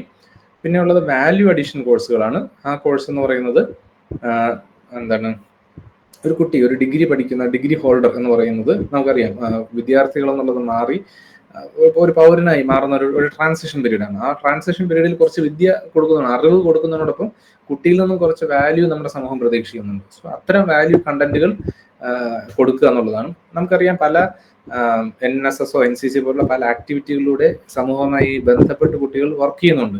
അപ്പൊ അത്തരം ആക്ടിവിറ്റികളൊക്കെ ഈ വാല്യൂ അഡീഷന് വേണ്ടി ഉപയോഗിക്കുന്നതാണ്. അതിന് ഒരു ക്രെഡിറ്റ് നമുക്ക് കൊടുക്കാൻ, അതായത് പഠനത്തിന് ആ ക്രെഡിറ്റ് ഉപയോഗിക്കാൻ കഴിയുന്ന തരത്തിലാണ് ക്രമീകരിച്ചിരിക്കുന്നത്. എന്ന് പറഞ്ഞാൽ NSSൽ ഒരു ആക്ടിവിറ്റിയായി ഇറങ്ങുന്ന ഒരു കുട്ടിയെ സംബന്ധിച്ചിടത്തോളം ആ ആക്ടിവിറ്റിയിലൂടെ അയാൾ ഗെയിൻ ചെയ്യുന്ന നോളജ് അയാളുടെ ഡിഗ്രി അവാർഡ് ചെയ്യാനായിട്ട് ഉപയോഗിക്കാം. ആ ക്രെഡിറ്റ് കുട്ടിക്ക് ഒരു പേപ്പർ പഠിക്കുന്നതിന് പകരം ഉപയോഗിക്കാൻ കഴിയും. അതാണ് വാല്യൂ അഡീഷൻ കോഴ്സുകളിൽ കൊണ്ടുവന്നിരിക്കുന്ന ഒരു ആശയം. പിന്നെ ഉള്ളത് സ്കിൽ എൻഹാൻസ്മെന്റ് കോഴ്സുകൾ അല്ലെങ്കിൽ SEC കോഴ്സുകളാണ്. ഇത് ഞാൻ നേരത്തെ സൂചിപ്പിച്ചതുപോലെ അയാൾ പഠിച്ച ഡൊമൈനുമായി ബന്ധപ്പെട്ട് അഡീഷണൽ സ്കില്ലുകൾ കുട്ടിക്ക് കിട്ടാൻ. ഒരു ഉദാഹരണം പറഞ്ഞാൽ, കൊമേഴ്സ് പഠിക്കുന്ന ഒരു വിദ്യാർത്ഥിയെ സംബന്ധിച്ചിടത്തോളം ടാലി അറിഞ്ഞിരുന്നാൽ അയാൾക്ക് ഇൻഡസ്ട്രിയിലേക്ക് പോകുമ്പോൾ കുറച്ച് എന്താണ് ഒരു എഡ്ജ് കിട്ടത്തില്ലേ, കുറച്ച് നന്നായി പെർഫോം ചെയ്യാൻ കഴിഞ്ഞേക്കില്ലേ. അപ്പൊ അതുകൊണ്ട് അത്തരം കോഴ്സുകൾ സ്കിൽ എൻഹാൻസ്മെന്റ് കോഴ്സുകളായി ക്രമീകരിച്ചിട്ടുണ്ട്. അത് കുട്ടിക്ക് അത്തരം സ്കില്ല് കിട്ടുന്നതിന് വേണ്ടി എടുക്കാവുന്ന കോഴ്സുകൾ. അപ്പൊ ഈ പറയുന്ന ജനറൽ ഫൗണ്ടേഷൻ കോഴ്സുകളെല്ലാം, ഈ 4 കാറ്റഗറിയിലുള്ള കോഴ്സുകളും 3 ക്രെഡിറ്റ് ഉള്ള കോഴ്സുകളായിരിക്കും. നേരത്തെ പറഞ്ഞ ഡിസിപ്ലിൻ സ്പെസിഫിക് കോഴ്സുകൾ എന്ന് പറയുന്നത് 4 ക്രെഡിറ്റ് കോഴ്സുകളായിരുന്നു. അപ്പൊ ഇങ്ങനെ പല കോഴ്സുകൾ എടുക്കുന്ന സമയത്ത് കുട്ടി ഒരു ഡിഗ്രി അവാർഡ് ചെയ്യാനായിട്ടാണ് കുട്ടി ഉദ്ദേശിക്കുന്നത്, അല്ലെ ഡിഗ്രിക്ക് വേണ്ടിയിട്ടാണ് ഇത് പഠിക്കുന്നത്. ഞാൻ നേരത്തെ പറഞ്ഞു 3 വർഷമാണെങ്കിൽ 133 ക്രെഡിറ്റ് ആണ് എടുക്കേണ്ടത്, 4 വർഷമാണെങ്കിൽ 177 ക്രെഡിറ്റ് ആണ് എടുക്കേണ്ടത്. സോ ഈ ക്രെഡിറ്റ് എടുക്കുന്ന സമയത്ത് കുട്ടി പലതരത്തിൽ പേപ്പറുകൾ ചൂസ് ചെയ്യുന്നുണ്ട്. അങ്ങനെ ചൂസ് ചെയ്യുമ്പോൾ ഏതെങ്കിലും ഒരു പർട്ടിക്കുലർ സബ്ജക്റ്റിൽ ഏകദേശം 50% ക്രെഡിറ്റ് എടുക്കുവാണെങ്കിൽ ആ സബ്ജക്റ്റിനെ ആ കുട്ടിയുടെ മേജർ എന്ന് വിളിക്കും. 3 വർഷ ഡിഗ്രി ആണെങ്കിൽ 133 ക്രെഡിറ്റ് ആണ് ശരിക്കും കുട്ടി എടുക്കേണ്ടത് അവസാനം. അപ്പൊ അതിന്റെ പകുതി, ഏകദേശം പകുതിയാണ്, എക്സാക്ട് പകുതി നമുക്ക് ഈ പേപ്പറുകൾ വെച്ച് ഫില്ല് ചെയ്യാൻ പറ്റില്ല. അതുകൊണ്ട് ഏകദേശം പകുതി എന്ന് പറയുന്നത് 68 ക്രെഡിറ്റ് ആയിട്ടാണ് ഡിഫൈൻ ചെയ്തിരിക്കുന്നത്. സോ 68 ക്രെഡിറ്റ്സ് കുട്ടി ഏതെങ്കിലും ഒരു സബ്ജക്റ്റിൽ നിന്ന് എടുത്താൽ ആ സബ്ജക്റ്റ് ആയിരിക്കും കുട്ടിയുടെ മേജർ. എക്സാമ്പിൾ, ഇപ്പോൾ ഫിസിക്സ് പഠിക്കുന്ന ഒരു കുട്ടിയെ സംബന്ധിച്ചിടത്തോളം 68 ക്രെഡിറ്റ് കുട്ടി ഫിസിക്സിൽ നിന്ന് എടുത്തു കഴിയുമ്പോൾ ഫിസിക്സ് അയാളുടെ മേജറായി. അപ്പോൾ 17 കോഴ്സുകൾ എടുത്താൽ മാത്രമേ കുട്ടിക്ക് 68 ക്രെഡിറ്റ് കിട്ടത്തുള്ളൂ. ഇപ്പൊ നമ്പർ ഓഫ് കോഴ്സുകൾ കൂടുതലായിരിക്കും ആ സബ്ജക്റ്റിൽ കുട്ടി പഠിക്കേണ്ടത്. 4 വർഷ ഡിഗ്രി ആണെങ്കിൽ 177ന്റെ ഏകദേശം 50, അപ്പോൾ ഏകദേശം 88 ക്രെഡിറ്റ്സ് ആണ് വരുന്നത്. പ്ലസ് 12 ക്രെഡിറ്റ്സ് അവസാനത്തെ വർഷത്തെയും കൂടെ വരും. അപ്പൊ അങ്ങനെ ഈ കോഴ്സ് അറേഞ്ച് ചെയ്തിട്ടുണ്ട്, നമ്പർ ഓഫ് കോഴ്സസ്. എന്നാൽ ഈ മേജറിന്റെ കൂടെ കുട്ടി മൈനർ എന്ന് പറയുന്ന ഒരു കാറ്റഗറി, മീൻസ് ഒരു ടൈറ്റിൽ ഏൺ ചെയ്യുന്നുണ്ട്. മൈനർ എന്ന് പറയുന്ന ഒരു കാറ്റഗറി കിട്ടണമെങ്കിൽ, അല്ലെങ്കിൽ മൈനർ എന്ന് പറയുന്ന ടൈറ്റിൽ കുട്ടി കിട്ടണമെങ്കിൽ ഏകദേശം 20% കണ്ടന്റ് കുട്ടി പഠിച്ചിട്ടുണ്ടാവണം. ടോട്ടൽ ക്രെഡിറ്റിന്റെ റഫ്ലി 20%. അത് കണക്ക് കൂട്ടി എടുത്തിരിക്കുമ്പോൾ 24 ക്രെഡിറ്റ് ഒരു സബ്ജക്റ്റിൽ നിന്ന് എടുത്താൽ, 3 വർഷ ഡിഗ്രിയിൽ 24 ക്രെഡിറ്റ് ഒരു സബ്ജക്റ്റിൽ നിന്ന് എടുത്താൽ അത് ആ കുട്ടിയുടെ മൈനറായി. 4 വർഷ ഡിഗ്രി ആണെങ്കിൽ അത് 36 ക്രെഡിറ്റ് ആകും. മൈനറിന്റെ ഒരു പ്രത്യേകത, ഡിഗ്രി പഠനം കഴിഞ്ഞ് കുട്ടി പുറത്തിറങ്ങുമ്പോൾ PGക്ക് പോകാൻ, മേജർ പഠിച്ച വിഷയത്തിൽ PGക്ക് പോകാൻ സ്വാഭാവികമായും, അതോടൊപ്പം ഈ മൈനർ പഠിച്ച വിഷയത്തിലും കുട്ടിക്ക് PGക്ക് പോകാനുള്ള അവസരം ഉണ്ടാകും. മൈനർ പഠിക്കാനായി കുട്ടി 24 ക്രെഡിറ്റ് എടുത്തിട്ടുണ്ട്. അതുകൊണ്ട് തന്നെ ആ സബ്ജക്റ്റിൽ കുട്ടിക്ക് PGക്ക് പോകാൻ കഴിയും. ഈ മൈനർ പലതരത്തിലെടുക്കാം. ആ എടുക്കുന്ന തരം മാറുന്നതനുസരിച്ച്, അല്ലെങ്കിൽ മൈനർ മേജറും എടുക്കുന്ന തരം മാറുന്നതനുസരിച്ച് കുട്ടി വ്യത്യസ്ത വഴികളിലൂടെ ആയിരിക്കും ഡിഗ്രി പഠനം നടത്തുന്നത്. നമുക്ക് അടുത്ത് നോക്കാം. ഇതല്ലാതെ ഈ ഡിസിപ്ലിൻ സ്പെസിഫിക് കമ്പോണന്റായി ഇന്റേൺഷിപ്പ് ഉണ്ട്. കുട്ടിക്ക് എന്താണ് രണ്ടാം വർഷം അവസാനം കുട്ടിക്ക് ഒരു ഇൻഡസ്ട്രിയിലോ ഫേമിലോ എന്താണ് ഫാക്ടറിയിലോ ഒക്കെ പോയി അവിടുത്തെ ആക്ടിവിറ്റീസ് പഠിച്ചുകൊണ്ട് 2 ക്രെഡിറ്റ് ഇന്റേൺ ആയിരുന്നുകൊണ്ട് ഏൺ ചെയ്യാൻ പറ്റും. ആ ക്രെഡിറ്റും കുട്ടിയുടെ ഡിഗ്രി അവാർഡ് ചെയ്യാനായിട്ട് ഉപയോഗിക്കാൻ കഴിയും. 4 വർഷ ഡിഗ്രിയാണ് കുട്ടി എടുക്കുന്നതെങ്കിൽ റിസർച്ച് പ്രോജക്റ്റ് ചെയ്യാൻ പറ്റും. റിസർച്ച് പ്രോജക്റ്റ് വളരെ സീരിയസ് ആയിട്ടൊരു ആക്ടിവിറ്റിയാണ് കണ്ടിരിക്കുന്നത്. കാരണം 12 ക്രെഡിറ്റ് ആണ് കൊടുക്കുന്നത്. ഞാൻ നേരത്തെ പറഞ്ഞതുപോലെ ഒരു പേപ്പറിന് 4 ക്രെഡിറ്റ് പരമാവധി കൊടുക്കുന്നുള്ളൂ. എന്നാൽ ഇവിടെ പ്രോജക്റ്റിന് 12 ക്രെഡിറ്റ് ആണ് എന്ന് പറയുമ്പോൾ ഏകദേശം 3 പേപ്പറിന് തുല്യമായ ക്രെഡിറ്റ് ആണ് കുട്ടി പ്രോജക്റ്റിലൂടെ ഏൺ ചെയ്യുന്നത്. അത് ഉദ്ദേശിക്കുന്നത് ഇങ്ങനെയാണ്, അത്രയും ക്രെഡിറ്റ് എടുക്കുന്നത് കൊണ്ട് തന്നെ വളരെ പ്രധാനപ്പെട്ട ഒരു കാര്യമായി ഇത് കാണണം. ഇത് ഒരു PhD ഗൈഡിന്റെ കീഴിൽ ചെയ്യുന്ന ഒരു സീരിയസ് റിസർച്ച് ആക്ടിവിറ്റി ആയിരിക്കും ഈ എന്താണ് റിസർച്ച് പ്രോജക്റ്റ് എന്ന് പറയുന്നത്. അപ്പൊ അങ്ങനെ ഈ പലതരത്തിലുള്ള കണ്ടന്റുകൾ കൂട്ടി ടോട്ടൽ 94 ക്രെഡിറ്റ്സ് വരുന്നു. ഇതല്ലാതെ ഇതിന്റെ കൂടെ ഇപ്പൊ ഡിസിപ്ലിൻ സ്പെസിഫിക് കമ്പോണന്റ് ആണ് ഞാൻ പറഞ്ഞത്. അതല്ലാതെ ജനറൽ ഫൗണ്ടേഷൻ കോഴ്സുകൾ എന്ന് പറഞ്ഞാൽ വേറൊരു കാറ്റഗറിയിൽ കോഴ്സുകൾ ഉണ്ടാവും. അതിനകത്ത് 39 ക്രെഡിറ്റുകളായി കിട്ടുക. അങ്ങനെ ടോട്ടലാണ് 133 വരുന്നത്. സോ ഈ സ്ലൈഡിനകത്ത് ഞാൻ ഉദ്ദേശിക്കുന്നത് ഈ എന്താണ് സെക്കൻഡ് ലാസ്റ്റ് കോളം നോക്കിക്കഴിഞ്ഞാൽ 133 ക്രെഡിറ്റ്സ് എടുക്കുന്നുണ്ട്. പല വഴികളിലൂടെയാണ് എടുക്കുന്നത്. ഈ 3 വർഷത്തിന്റെ കേസാണ് ഞാൻ പറയുന്നത്. ഈ 133 ക്രെഡിറ്റ് എടുക്കാൻ കുട്ടി ഏതൊക്കെ വഴികളിലൂടെ കുട്ടിക്ക് എടുക്കാം എന്നുള്ളതാണ് നമ്മൾ ഇവിടെ പറയാൻ ഉദ്ദേശിക്കുന്നത്. സോ ഇത് ടേബിൾ നോക്കിക്കഴിഞ്ഞാൽ നിങ്ങൾക്ക് കൺഫ്യൂഷൻ ആകാൻ സാധ്യതയുണ്ട്. ഞാൻ എൻ്റെ കൂടെ നിങ്ങൾ വന്നാൽ എളുപ്പമായി പറയാൻ പറ്റുമെന്ന് വിചാരിക്കുന്നു. നമുക്ക് ആദ്യം മൂന്നാമത്തെ 3 എന്ന് പറഞ്ഞിരിക്കുന്ന നമ്പർ ഇട്ടിരിക്കുന്നത് നോക്കാം. അവിടെ പറഞ്ഞിരിക്കുന്നത് മേജർ വിത്ത് മൈനർ എന്നുള്ളതാണ്. മേജർ എന്ന് പറയുന്ന ടൈറ്റിൽ നമ്മൾ പറഞ്ഞത് 68 ക്രെഡിറ്റ് ഒരു വിഷയത്തിൽ എടുത്തു കഴിഞ്ഞാൽ ആ വിഷയമായിരിക്കും കുട്ടിയുടെ മേജർ. അതുകൊണ്ട് തന്നെ എന്താണ് ഈ മൂന്നാമത്തെ റോ നോക്കിക്കഴിഞ്ഞാൽ അടുത്ത കോളത്തിൽ 68 കിട്ടിയിട്ടുള്ളത് മേജറിൽ നിന്ന് എടുക്കുന്ന ക്രെഡിറ്റ് ആണ്. നമ്മളിപ്പോൾ പറഞ്ഞ എക്സാമ്പിൾ മനസ്സിൽ ഓർത്താൽ ഫിസിക്സ് പഠിക്കുന്ന കുട്ടിയെ സംബന്ധിച്ചിടത്തോളം മേജർ എന്ന് പറയുന്നത് അയാളുടെ ഫിസിക്സ് ആണ്. അതുകൊണ്ട് തന്നെ 68 ക്രെഡിറ്റ് കുട്ടി ഫിസിക്സിൽ നിന്നായിരിക്കും എടുത്തിട്ടുണ്ടാവുക. പിന്നെ ഉള്ളത് മൈനർ എന്ന് പറയുന്ന കാറ്റഗറിയിലുള്ള 24 ക്രെഡിറ്റ് ആണ്. അത് ഏതെങ്കിലും ഒരു വിഷയത്തിൽ നിന്ന് എടുത്താൽ അയാൾക്ക് മൈനർ എന്ന് പറയുന്ന ടൈറ്റിൽ കൊടുക്കുന്നു. അപ്പോൾ അങ്ങനെയാണെങ്കിൽ 68 ക്രെഡിറ്റ് കുട്ടി ഫിസിക്സിൽ നിന്നും 24 ക്രെഡിറ്റ് കുട്ടി മാത്തമാറ്റിക്സിൽ നിന്ന് എടുത്തു കഴിഞ്ഞാൽ ബാക്കിയുള്ള ക്രെഡിറ്റ് 9 ക്രെഡിറ്റ് മൾട്ടി ഡിസിപ്ലിനറി കോഴ്സുകൾ അല്ലെങ്കിൽ MDC കോഴ്സുകളാണ്. അത് മറ്റ് സബ്ജക്റ്റുകളിൽ നിന്നാണ് കുട്ടി എടുക്കുന്നത്. പിന്നെ ഉള്ളത് ability enhancement, value addition, skill enhancement ഒക്കെ ചേർത്തുകൊണ്ടുള്ള 30 ക്രെഡിറ്റ്, കൂടാതെ ഇന്റേൺഷിപ്പ് ചെയ്യുന്ന 2 ക്രെഡിറ്റ്. ഇതെല്ലാം കൂടെ ചേർക്കുമ്പോൾ കുട്ടിക്ക് 133 ക്രെഡിറ്റ് ആയി. 68 ക്രെഡിറ്റ് മേജർ, 24 മൈനർ, പിന്നെ ബാക്കി എല്ലാം കൂടി ചേർന്ന് 39ഉം 2 ഇന്റേൺഷിപ്പ് ചേരുമ്പോൾ 133 ആയി. ഇപ്പൊ ഈ കുട്ടിക്ക് കിട്ടുന്ന ഡിഗ്രി എന്ന് പറയുന്നത് physics major with mathematics minor എന്ന് പറയുന്ന ഡിഗ്രി ആയിരിക്കും. Bachelor's degree in physics, bachelor's degree in physics major with mathematics minor. എന്നാൽ വേറൊരു കുട്ടി ഫിസിക്സ് ആണ് എടുത്തത്, അയാളുടെ മേജർ സബ്ജക്ട് ഫിസിക്സ് ആണ്, 68 ക്രെഡിറ്റും കുട്ടി ഫിസിക്സിൽ തന്നെയാണ് എടുത്തത്. ഞാനിപ്പോൾ പറയുന്നത് രണ്ടാമത്തെ റോയാണ്, സീരിയൽ നമ്പർ 2ലുള്ള റോ. ഈ ഫിസിക്സ് എടുത്ത കുട്ടി മൈനർ കാറ്റഗറിയിൽ 24 ക്രെഡിറ്റ് എടുക്കുന്നത് ഒരു സബ്ജക്റ്റിൽ നിന്നല്ല, അയാൾ 2 സബ്ജക്റ്റുകളിൽ നിന്നും തുല്യമായാണ് എടുത്തത്. എന്ന് പറഞ്ഞാൽ ഫിസിക്സ് പഠിച്ച കുട്ടി മാത്തമാറ്റിക്സിൽ നിന്നും കെമിസ്ട്രിയിൽ നിന്നും കൂടെ ചേർന്നാണ് 24 വന്നത്. അപ്പൊ മാത്തമാറ്റിക്സ് 12, കെമിസ്ട്രി 12. ഇങ്ങനെ വരുമ്പോൾ കുട്ടിയുടെ ഡിഗ്രി അവാർഡ് ചെയ്യുന്ന സമയത്ത് കൊടുക്കുന്ന ഡിഗ്രി ഇങ്ങനെയായിരിക്കും: bachelor's degree in physics major with mathematics and chemistry എന്ന് പറഞ്ഞാൽ കുട്ടി ഡിഗ്രി അവാർഡ് ചെയ്യുന്ന സമയത്ത് ആ ഡിഗ്രിക്കകത്ത്, ഡിഗ്രി സർട്ടിഫിക്കറ്റിനകത്ത് അയാൾ പഠിച്ച ഈ മൈനർ കാറ്റഗറിയിൽ പഠിച്ച ഈ 2 സബ്ജക്റ്റുകളുടെ പേര് കൂടെ ഉണ്ടാകും, മാത്തമാറ്റിക്സ് എന്ന് കെമിസ്ട്രി എന്ന് പറയുന്നത്. എന്നാൽ വേറൊരു കുട്ടി ഫിസിക്സ് മേജർ തന്നെ എടുത്ത കുട്ടിയെ സംബന്ധിച്ചിടത്തോളം 24 ക്രെഡിറ്റ് മൈനർ സബ്ജക്റ്റ് എടുക്കണം. ആ മൈനർ പേപ്പറുകൾ കുട്ടി പല സബ്ജക്റ്റുകളിൽ നിന്ന് എടുക്കുന്നു. 24 ക്രെഡിറ്റ് എന്ന് പറയുമ്പോൾ 6 പേപ്പർ പഠിക്കേണ്ടതുണ്ട്. ഈ 6 പേപ്പറുകൾ ഒന്ന് ഫിസിക്സിൽ നിന്ന്, ഒന്ന് മാത്തമാറ്റിക്സ്, അടുത്തത് statistics, let's say economics, commerce എന്നൊക്കെ പറയുന്ന പല സബ്ജക്റ്റുകളിൽ നിന്നായി കുട്ടി പഠിച്ചു. അപ്പൊ അങ്ങനെ വരുമ്പോൾ ആ മൈനർ കാറ്റഗറിയിലെ പേപ്പറുകൾ എടുത്ത് നമ്മൾ വെയ് ചെയ്ത് കഴിഞ്ഞാൽ 24 ക്രെഡിറ്റ് ഉണ്ട്. അപ്പൊ ചോദ്യം, ഈ 24 ക്രെഡിറ്റ് ഒരു സബ്ജക്റ്റിൽ നിന്നാണോ കുട്ടിക്ക് കിട്ടിയത്? അങ്ങനെയാണെങ്കിൽ മൈനർ കൊടുക്കാം. ഏതാ? മേജർ വിത്ത് മൈനർ എന്ന് പറയുന്ന ടൈറ്റിൽ കൊടുക്കാം. അല്ല, കുട്ടിക്ക് ഒരു സബ്ജക്റ്റ് 24 ക്രെഡിറ്റ് ഇല്ല. അങ്ങനെയാണെങ്കിൽ അടുത്ത് ചോദിക്കുന്നു, 2 സബ്ജക്റ്റുകളിൽ തുല്യമായി 12 എന്ന് പറയുന്ന ക്രെഡിറ്റ് ഉണ്ടോ? അതുമില്ല. അങ്ങനെയാണെങ്കിൽ പിന്നെ കുട്ടിക്ക് കൊടുക്കുന്നത് സിംഗിൾ മേജർ എന്നുള്ളതായിരിക്കും. ഇപ്പൊ കുട്ടിയുടെ ഡിഗ്രിയുടെ title bachelor's degree in physics major എന്നുള്ളതായിരിക്കും. മറ്റ് സബ്ജക്റ്റുകളെ പറ്റി ആ ഡിഗ്രി സർട്ടിഫിക്കറ്റിനകത്ത്, ഡിഗ്രി അവാർഡ് ചെയ്യുമ്പോൾ അതിനകത്ത് ടൈറ്റിലിനകത്ത് ഉൾപ്പെടുത്തുന്നില്ല. ഓക്കെ, സോ അപ്പൊ നമ്മൾ പറഞ്ഞു തന്നത് ഇത്രേ ഉള്ളൂ. മൈനർ സബ്ജക്റ്റുകൾ എടുക്കുന്ന രീതി മാറുന്നതനുസരിച്ച് കുട്ടിക്ക് കിട്ടുന്ന ഡിഗ്രി മാറിക്കൊണ്ടിരിക്കും. ഒരേ ക്ലാസ്സിൽ ഇരുന്ന് പഠിക്കുന്ന 3 പേർക്ക് 3 വ്യത്യസ്ത ഡിഗ്രിയുടെ കഥയാണ് നമ്മൾ ഈ പറഞ്ഞത്. ഇതല്ലാതെ 4ാമത്തെ ചോയ്സ് എടുത്തു കഴിഞ്ഞാൽ അവിടെ പറയുന്നത് മേജർ വിത്ത് വൊക്കേഷണൽ മൈനർ എന്നുള്ളതാണ്. അത് മേജർ വിത്ത് മൈനറിന് ഈക്വലന്റ് തന്നെയാണ്. ഒരേ ഒരു വ്യത്യാസം എന്ന് പറയുന്നത്, അങ്ങനെ എടുക്കുന്ന മൈനർ സബ്ജക്ട് എന്ന് പറയുന്നത് ഒരു വൊക്കേഷണൽ സബ്ജക്റ്റ് ആയിരിക്കാം. എക്സാമ്പിൾ, ജേർണലിസം പോലുള്ള ഒരു പേപ്പർ ആയിരിക്കാം കുട്ടി, ഒരു വിഷയമായിരിക്കാം കുട്ടി മൈനറായി ചൂസ് ചെയ്തത്.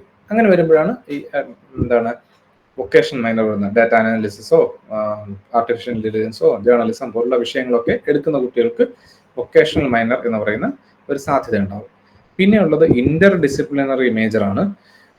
ഇത് ഉദ്ദേശിക്കുന്നത് നമുക്ക് 68 ക്രെഡിറ്റ് മേജറും 12 + 12 24 ക്രെഡിറ്റ് ആണ് മൈനറിൽ ഉണ്ടായിരുന്നത്. ആ 24 ക്രെഡിറ്റിലെ പകുതി ക്രെഡിറ്റ് 12 ക്രെഡിറ്റ് കൂടെ ചേർത്ത് മേജറിലേക്ക് ഇട്ടുകൊണ്ട് 68 + 12, അപ്പോൾ എത്ര വരും? 80 ക്രെഡിറ്റ് വരും. ആ 80 ക്രെഡിറ്റിനെ ഒന്നിലധികം വിഷയങ്ങളിലേക്ക് സ്പ്ലിറ്റ് ചെയ്തു. അപ്പൊ അതിലൊരു എക്സാമ്പിളാണ് ബോട്ടണി വിത്ത് ബയോടെക്നോളജി. ബോട്ടണിയിലും ബയോടെക്നോളജിയിലേക്കും ഈ മേജറും ഒരു മൈനറിലുള്ള ഒരു പാർട്ട് കൂടെ ചേർത്തിട്ടുള്ള 80 ക്രെഡിറ്റിനെ സ്പ്ലിറ്റ് ചെയ്തു. എന്നിട്ട് അത് ആ 2 സബ്ജക്റ്റുകളായിരിക്കും കുട്ടി 2 ഇതിൽ കൂടുതൽ സബ്ജക്റ്റുകളായിരിക്കും കുട്ടി പഠിക്കുന്നത്. കൂടാതെ മൈനർ കാറ്റഗറിയിൽ 12 ക്രെഡിറ്റിന്റെ വേറൊരു സബ്ജക്റ്റും കൂട്ടി പഠിക്കുന്നുണ്ടാവും. സോ ആ പഠിക്കുന്ന രീതിയിൽ, പേപ്പറുകൾ എടുക്കുന്ന രീതിയിലാണ് വ്യത്യാസം. അങ്ങനെ വരുമ്പോഴാണ് ഇന്റർ ഡിസിപ്ലിനറി മേജർ പറയുന്നത്. മൾട്ടി ഡിസിപ്ലിനറി മേജർ എന്ന് പറയുന്നത് നിലവിൽ കേരള യൂണിവേഴ്സിറ്റിയിൽ കൊടുക്കുന്നതിന്റെ അറിവിലില്ല. അത് ഉദ്ദേശം എത്രയേ ഉള്ളൂ, ലൈഫ് സയൻസ് പോലുള്ള വളരെ ജനറിക് ആയുള്ള ഡിഗ്രി കൊടുക്കുക എന്നാണ് ഉദ്ദേശം. അത് ഈ തൊട്ട് മുന്നേ പറഞ്ഞതുപോലെ പല സ്ട്രീമുകളിൽ നിന്നായിരിക്കും എന്താണ് കുട്ടി പഠിക്കുന്നത്. ഒരു പർട്ടിക്കുലർ ഫിസിക്സ് ആയിരിക്കില്ല പേപ്പർ പഠിക്കുക, ഫിസിക്സും മാത്സും കെമിസ്ട്രിയും ഒക്കെ കൂടെ ചേർന്നായിരിക്കും കുട്ടി ഡിഗ്രി പഠിക്കുന്നത്. സോ അതുകൊണ്ട് തന്നെ പല സബ്ജക്റ്റുകൾ ചേർന്നാണ് കുട്ടി മേജറിന് വേണ്ടി എടുത്തത് എന്നുള്ളത് കൊണ്ട് തന്നെ ഒരു സബ്ജക്ട് മേജർ എന്ന് പറഞ്ഞാൽ കൊടുക്കാൻ കഴിയില്ല. അപ്പോഴാണ് ഈ ലൈഫ് സയൻസ് പോലുള്ള അല്ലെങ്കിൽ ഫിസിക്കൽ സയൻസസ് എന്നൊക്കെ പറയുന്ന multi disciplinary major degree award ചെയ്യാൻ കഴിയുക. ഇത് കൂടാതെ ഡബിൾ മേജർ എന്ന് പറയുന്ന ഒരു പാത്വേ വരുന്നുണ്ട്. ആ പാത്വേയിൽ പ്രത്യേകത ഈ ടോട്ടൽ ക്രെഡിറ്റിനെ 2 സബ്ജക്റ്റുകളിലേക്ക് തുല്യമായി വീതിക്കുന്നു. ഇന്റർ ഡിസിപ്ലിനറി മേജർ പറഞ്ഞതുപോലെ തന്നെ, പക്ഷെ അതിൽ നിന്നും കുറച്ചുകൂടെയൊക്കെ വ്യത്യാസമുണ്ട്. പേപ്പറുകൾ എടുക്കുന്ന രീതിയിൽ കുറച്ചുകൂടെയൊക്കെ വ്യത്യാസമുള്ള ഇത് ഈ ഡബിൾ മേജറിൽ എക്സാക്ട്ലി 2ആയിട്ട് തന്നെ തിരിയും. ഇന്റർ ഡിസിപ്ലിനറി മേജറിൽ എക്സാക്ട്ലി 2 അല്ല. അതിന് പിന്നെ ചെറിയ ചെറിയ വ്യത്യാസങ്ങൾ ഈ പേപ്പർ എടുക്കുന്നതിൽ ഉണ്ടാവും. സോ അങ്ങനെ ഒരു കുട്ടി ഒരു ഡിഗ്രി പഠിക്കുന്ന സമയത്ത് എടുക്കുന്ന പേപ്പറുകൾ ഏതൊക്കെ സബ്ജക്റ്റുകളിൽ നിന്നും എങ്ങനെയൊക്കെ എടുക്കുന്നു എന്നുള്ളതനുസരിച്ച് ഒരേ കോഴ്സിൽ ജോയിൻ ചെയ്യുന്ന കുട്ടികൾ തന്നെ പലതരത്തിൽ ഡിഗ്രി അവാർഡ് ചെയ്ത് പുറത്തിറങ്ങാം. അങ്ങനെയുള്ള 7 വ്യത്യസ്ത വഴികൾ കേരള യൂണിവേഴ്സിറ്റി ഓഫർ ചെയ്യുന്നുണ്ട്. മറ്റ് യൂണിവേഴ്സിറ്റികളിൽ ചില ചെറിയ വ്യത്യാസങ്ങളൊക്കെ ഉണ്ട്. 7 എന്നുള്ളത് 5ഓ 4ഓ ഒക്കെ ആയിട്ട് മാറുന്നുണ്ടാവും. ബട്ട് സ്റ്റിൽ ഇതിൽ ആദ്യത്തെ ഒരു 3 എണ്ണമെങ്കിലും എല്ലാ യൂണിവേഴ്സിറ്റികളിലും തൽക്കാലം ഓഫർ ചെയ്യുന്നുണ്ട്. സോ അത് ഇതാണ് ഞാൻ പാത്വേ എന്നതുകൊണ്ട് ഉദ്ദേശിക്കുന്നത്. അപ്പൊ കുട്ടി എടുക്കുന്ന പേപ്പർ എടുക്കുന്ന രീതിയിൽ മാറ്റം വരുമ്പോൾ അയാളുടെ ഡിഗ്രിക്ക് വ്യത്യാസം വരും, അയാൾക്ക് അവാർഡ് ചെയ്ത് കൊടുക്കുന്ന ഡിഗ്രിക്ക് വ്യത്യാസം വരും. ഇത് ഓർക്കേണ്ടത്, ജനറൽ ഫൗണ്ടേഷൻ കോഴ്സുകൾ അല്ലെങ്കിൽ മൾട്ടി ഡിസിപ്ലിനറി കോഴ്സുകളൊന്നും അയാളുടെ ഡിഗ്രി അഫക്ട് ചെയ്യുന്നില്ല. അയാൾ അത് അത്രയും പേപ്പറുകൾ എടുക്കണം എന്നുള്ളതേ ഉള്ളൂ. അല്ലെങ്കിൽ അതെടുക്കുന്നത് കൊണ്ട് കുട്ടിയുടെ ഡിഗ്രിയുടെ ടൈറ്റിലിങ്ങിന് എന്തെങ്കിലും വ്യത്യാസം വരുന്നില്ല. പകരം മേജർ മൈനർ സബ്ജക്റ്റുകൾ എടുക്കുന്ന രീതിയിൽ വ്യത്യാസം വരുമ്പോഴാണ് അയാൾക്ക് ഈ പാത്വേയിൽ പ്രധാനമായും വ്യത്യാസം വരുന്നത്, എക്സെപ്റ്റ് ഡബിൾ മേജർ. പിന്നെ ഈ പേപ്പർ എടുക്കുന്നത് ഓരോ സെമസ്റ്റർ വെച്ച് നോക്കിക്കഴിഞ്ഞാൽ സെമസ്റ്റർ വൈസ് ഡിസ്ട്രിബ്യൂഷൻ, ഇതൊക്കെ ഓരോ യൂണിവേഴ്സിറ്റികളിലും കാര്യമായ വ്യത്യാസങ്ങളൊക്കെ ഉണ്ടാകും. സോ അതിലേക്ക് ഞാൻ കാര്യമായി പോകുന്നില്ല, കൂടുതൽ അകത്തോട്ട് കയറുന്നില്ല. എന്തെങ്കിലും സംശയങ്ങൾ വരുവാണെങ്കിൽ നമുക്ക് അതിലേക്ക് പോകാം. വളരെ സിമ്പിളായിട്ട് ഞാൻ ഇത്രേ പറയാം. ഒന്നാമത്തെ സെമസ്റ്ററിൽ ഒരു കുട്ടിയെ സംബന്ധിച്ചിടത്തോളം 3 ഡിസിപ്ലിൻ സ്പെസിഫിക് കോർ പേപ്പറുകൾ, DSC പേപ്പറുകൾ പഠിക്കണം. അതിലൊന്ന് അയാളുടെ മേജർ ആയിരിക്കും, 2 എണ്ണം മൈനർ പേപ്പറുകളാണ്. ഇപ്പോൾ നേരത്തെ പറഞ്ഞ എക്സാമ്പിൾ ആലോചിച്ച് കഴിഞ്ഞാൽ A1 എന്ന് പറയുന്ന അയാളുടെ ഫിസിക്സ് പേപ്പർ ആയിരിക്കും. B1 C1 എന്ന് പറയുന്നത് മൈനർ പേപ്പറുകൾ. അത് ഒരു കുട്ടിയെ സംബന്ധിച്ചിടത്തോളം മാത്തമാറ്റിക്സും സ്റ്റാറ്റിസ്റ്റിക്സും എടുക്കാം, അല്ലെങ്കിൽ B1 C1 കെമിസ്ട്രിയിൽ നിന്ന് എടുക്കാം മൈനർ കിട്ടണമെങ്കിൽ, അല്ലെങ്കിൽ നേരത്തെ പറഞ്ഞാൽ 2 സബ്ജക്റ്റ് എടുക്കുന്നു, കുട്ടി പഠിക്കാനായിട്ട് പോകുന്നു. ദെൻ AEC പേപ്പറുകൾ 2 എണ്ണം വേണം, ഒന്ന് ഇംഗ്ലീഷും ഒന്ന് ലാംഗ്വേജും. പിന്നെ ഉള്ളത് MDC പേപ്പറാണ്. അങ്ങനെ 6 പേപ്പറാണ് ഒന്നാമത്തെ സെമസ്റ്റർ പഠിക്കേണ്ടത്. രണ്ടാമത്തെ സെമസ്റ്ററിലും ഇതേ പാറ്റേൺ തന്നെയാണ്.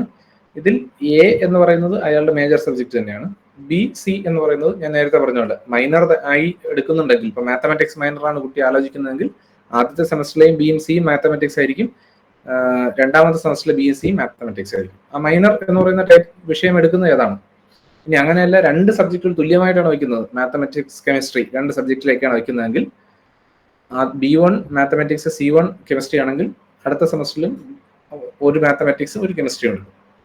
എന്നാൽ സിംഗിൾ മേജർ എന്ന് പറയുന്ന പാത്വേ ആണെങ്കിൽ ആദ്യത്തെ കേസിൽ മാത്തമാറ്റിക്സ് കെമിസ്ട്രി എടുത്ത കുട്ടി അടുത്ത് വരുമ്പോൾ സ്റ്റാറ്റിസ്റ്റിക്സും എക്കണോമിക്സും ആയിരിക്കും, പിന്നെ വരുമ്പോൾ കൊമേഴ്സും ഇംഗ്ലീഷും ആയിരിക്കാം. സോ ഈ കോഴ്സ് എടുക്കുന്ന രീതി കുട്ടികളിൽ വ്യത്യാസം ഉണ്ടാവും. അത് സ്റ്റുഡൻറ് ടു സ്റ്റുഡൻറ് വ്യത്യാസമാകും. ഒരേ ക്ലാസ്സിലെ കുട്ടികൾ തന്നെ പലതരത്തിൽ പേപ്പർ എടുക്കാം. നൗ ഒന്നാമത്തെ വർഷം കഴിഞ്ഞ് രണ്ടാമത്തെ വർഷത്തിലേക്ക് പോകുമ്പോൾ ഒരു പ്രധാന വ്യത്യാസം,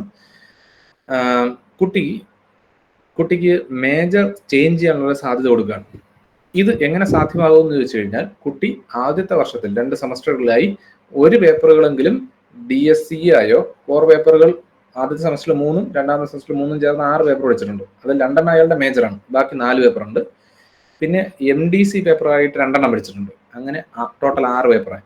ഈ 6 പേപ്പറുകളിൽ ഒരു പേപ്പറെങ്കിലും പഠിച്ചിട്ടുള്ള ഏതെങ്കിലും ഒരു വിഷയത്തിലേക്ക് കുട്ടിക്ക് മേജർ മാറ്റാൻ കഴിയും. അങ്ങനെ മാറ്റി കുട്ടിക്ക് ആ വിഷയത്തിൽ തുറന്നു പഠിക്കാം. ഒരു എക്സാമ്പിൾ പറഞ്ഞാൽ, ഫിസിക്സ് മാത്തമാറ്റിക്സ് കെമിസ്ട്രി പഠിച്ചു തുടങ്ങിയ കുട്ടിക്ക് കെമിസ്ട്രി പഠിച്ചപ്പോൾ തോന്നി എനിക്ക് ആ വിഷയം പഠിക്കാൻ കുറച്ച് നന്നായിട്ട് തോന്നുന്നു, എനിക്ക് അതാണ് താല്പര്യം. അങ്ങനെയാണെങ്കിൽ മൂന്നാമത്തെ സെമസ്റ്റർ എത്തുമ്പോൾ ഫിസിക്സിൽ ജോയിൻ ചെയ്യുന്ന കുട്ടിക്ക് കെമിസ്ട്രിയിലേക്ക് സ്വിച്ച് ചെയ്ത് തുടർന്ന് പഠനം കെമിസ്ട്രിയിൽ നടത്തുകയും ഈ 3 വർഷം അല്ലെങ്കിൽ 4 വർഷം കൊണ്ട് തന്നെ ഡിഗ്രി പൂർത്തിയാക്കി എന്താണ് തുടക്കം മുതലേ കെമിസ്ട്രി പഠിച്ചു വന്ന ഒരു കുട്ടി പുറത്തിറങ്ങുന്നത് പോലെ ഈ സ്വിച്ച് ചെയ്ത കുട്ടിക്കും പുറത്തിറങ്ങി പോകാനുള്ള സാധ്യതയുണ്ട്. ഇങ്ങനെ സ്വിച്ച് ചെയ്യുന്ന സമയത്ത് 1-2 ക്രെഡിറ്റുകളുടെ വ്യത്യാസം ഉണ്ടാകുന്നത് ഓൺലൈനായി കുട്ടിക്ക് പഠിച്ചെടുക്കാനുള്ള ഒരു അവസരം കൂടെ ഉണ്ടാകും. എന്ന് പറഞ്ഞാൽ ഇപ്പൊ കുട്ടി 3ാമത്തെ സെമസ്റ്റർ 2ാം വർഷത്തിൽ ഇരിക്കുന്നു. 1ാം വർഷത്തെ പേപ്പറുകളിൽ ഒരു പേപ്പർ മിസ്സായിട്ടുണ്ടെങ്കിൽ തിരിച്ച് 1ാം വർഷത്തെ ക്ലാസ്സിൽ പോയിരിക്കാനുള്ള സംവിധാനം ഇല്ല.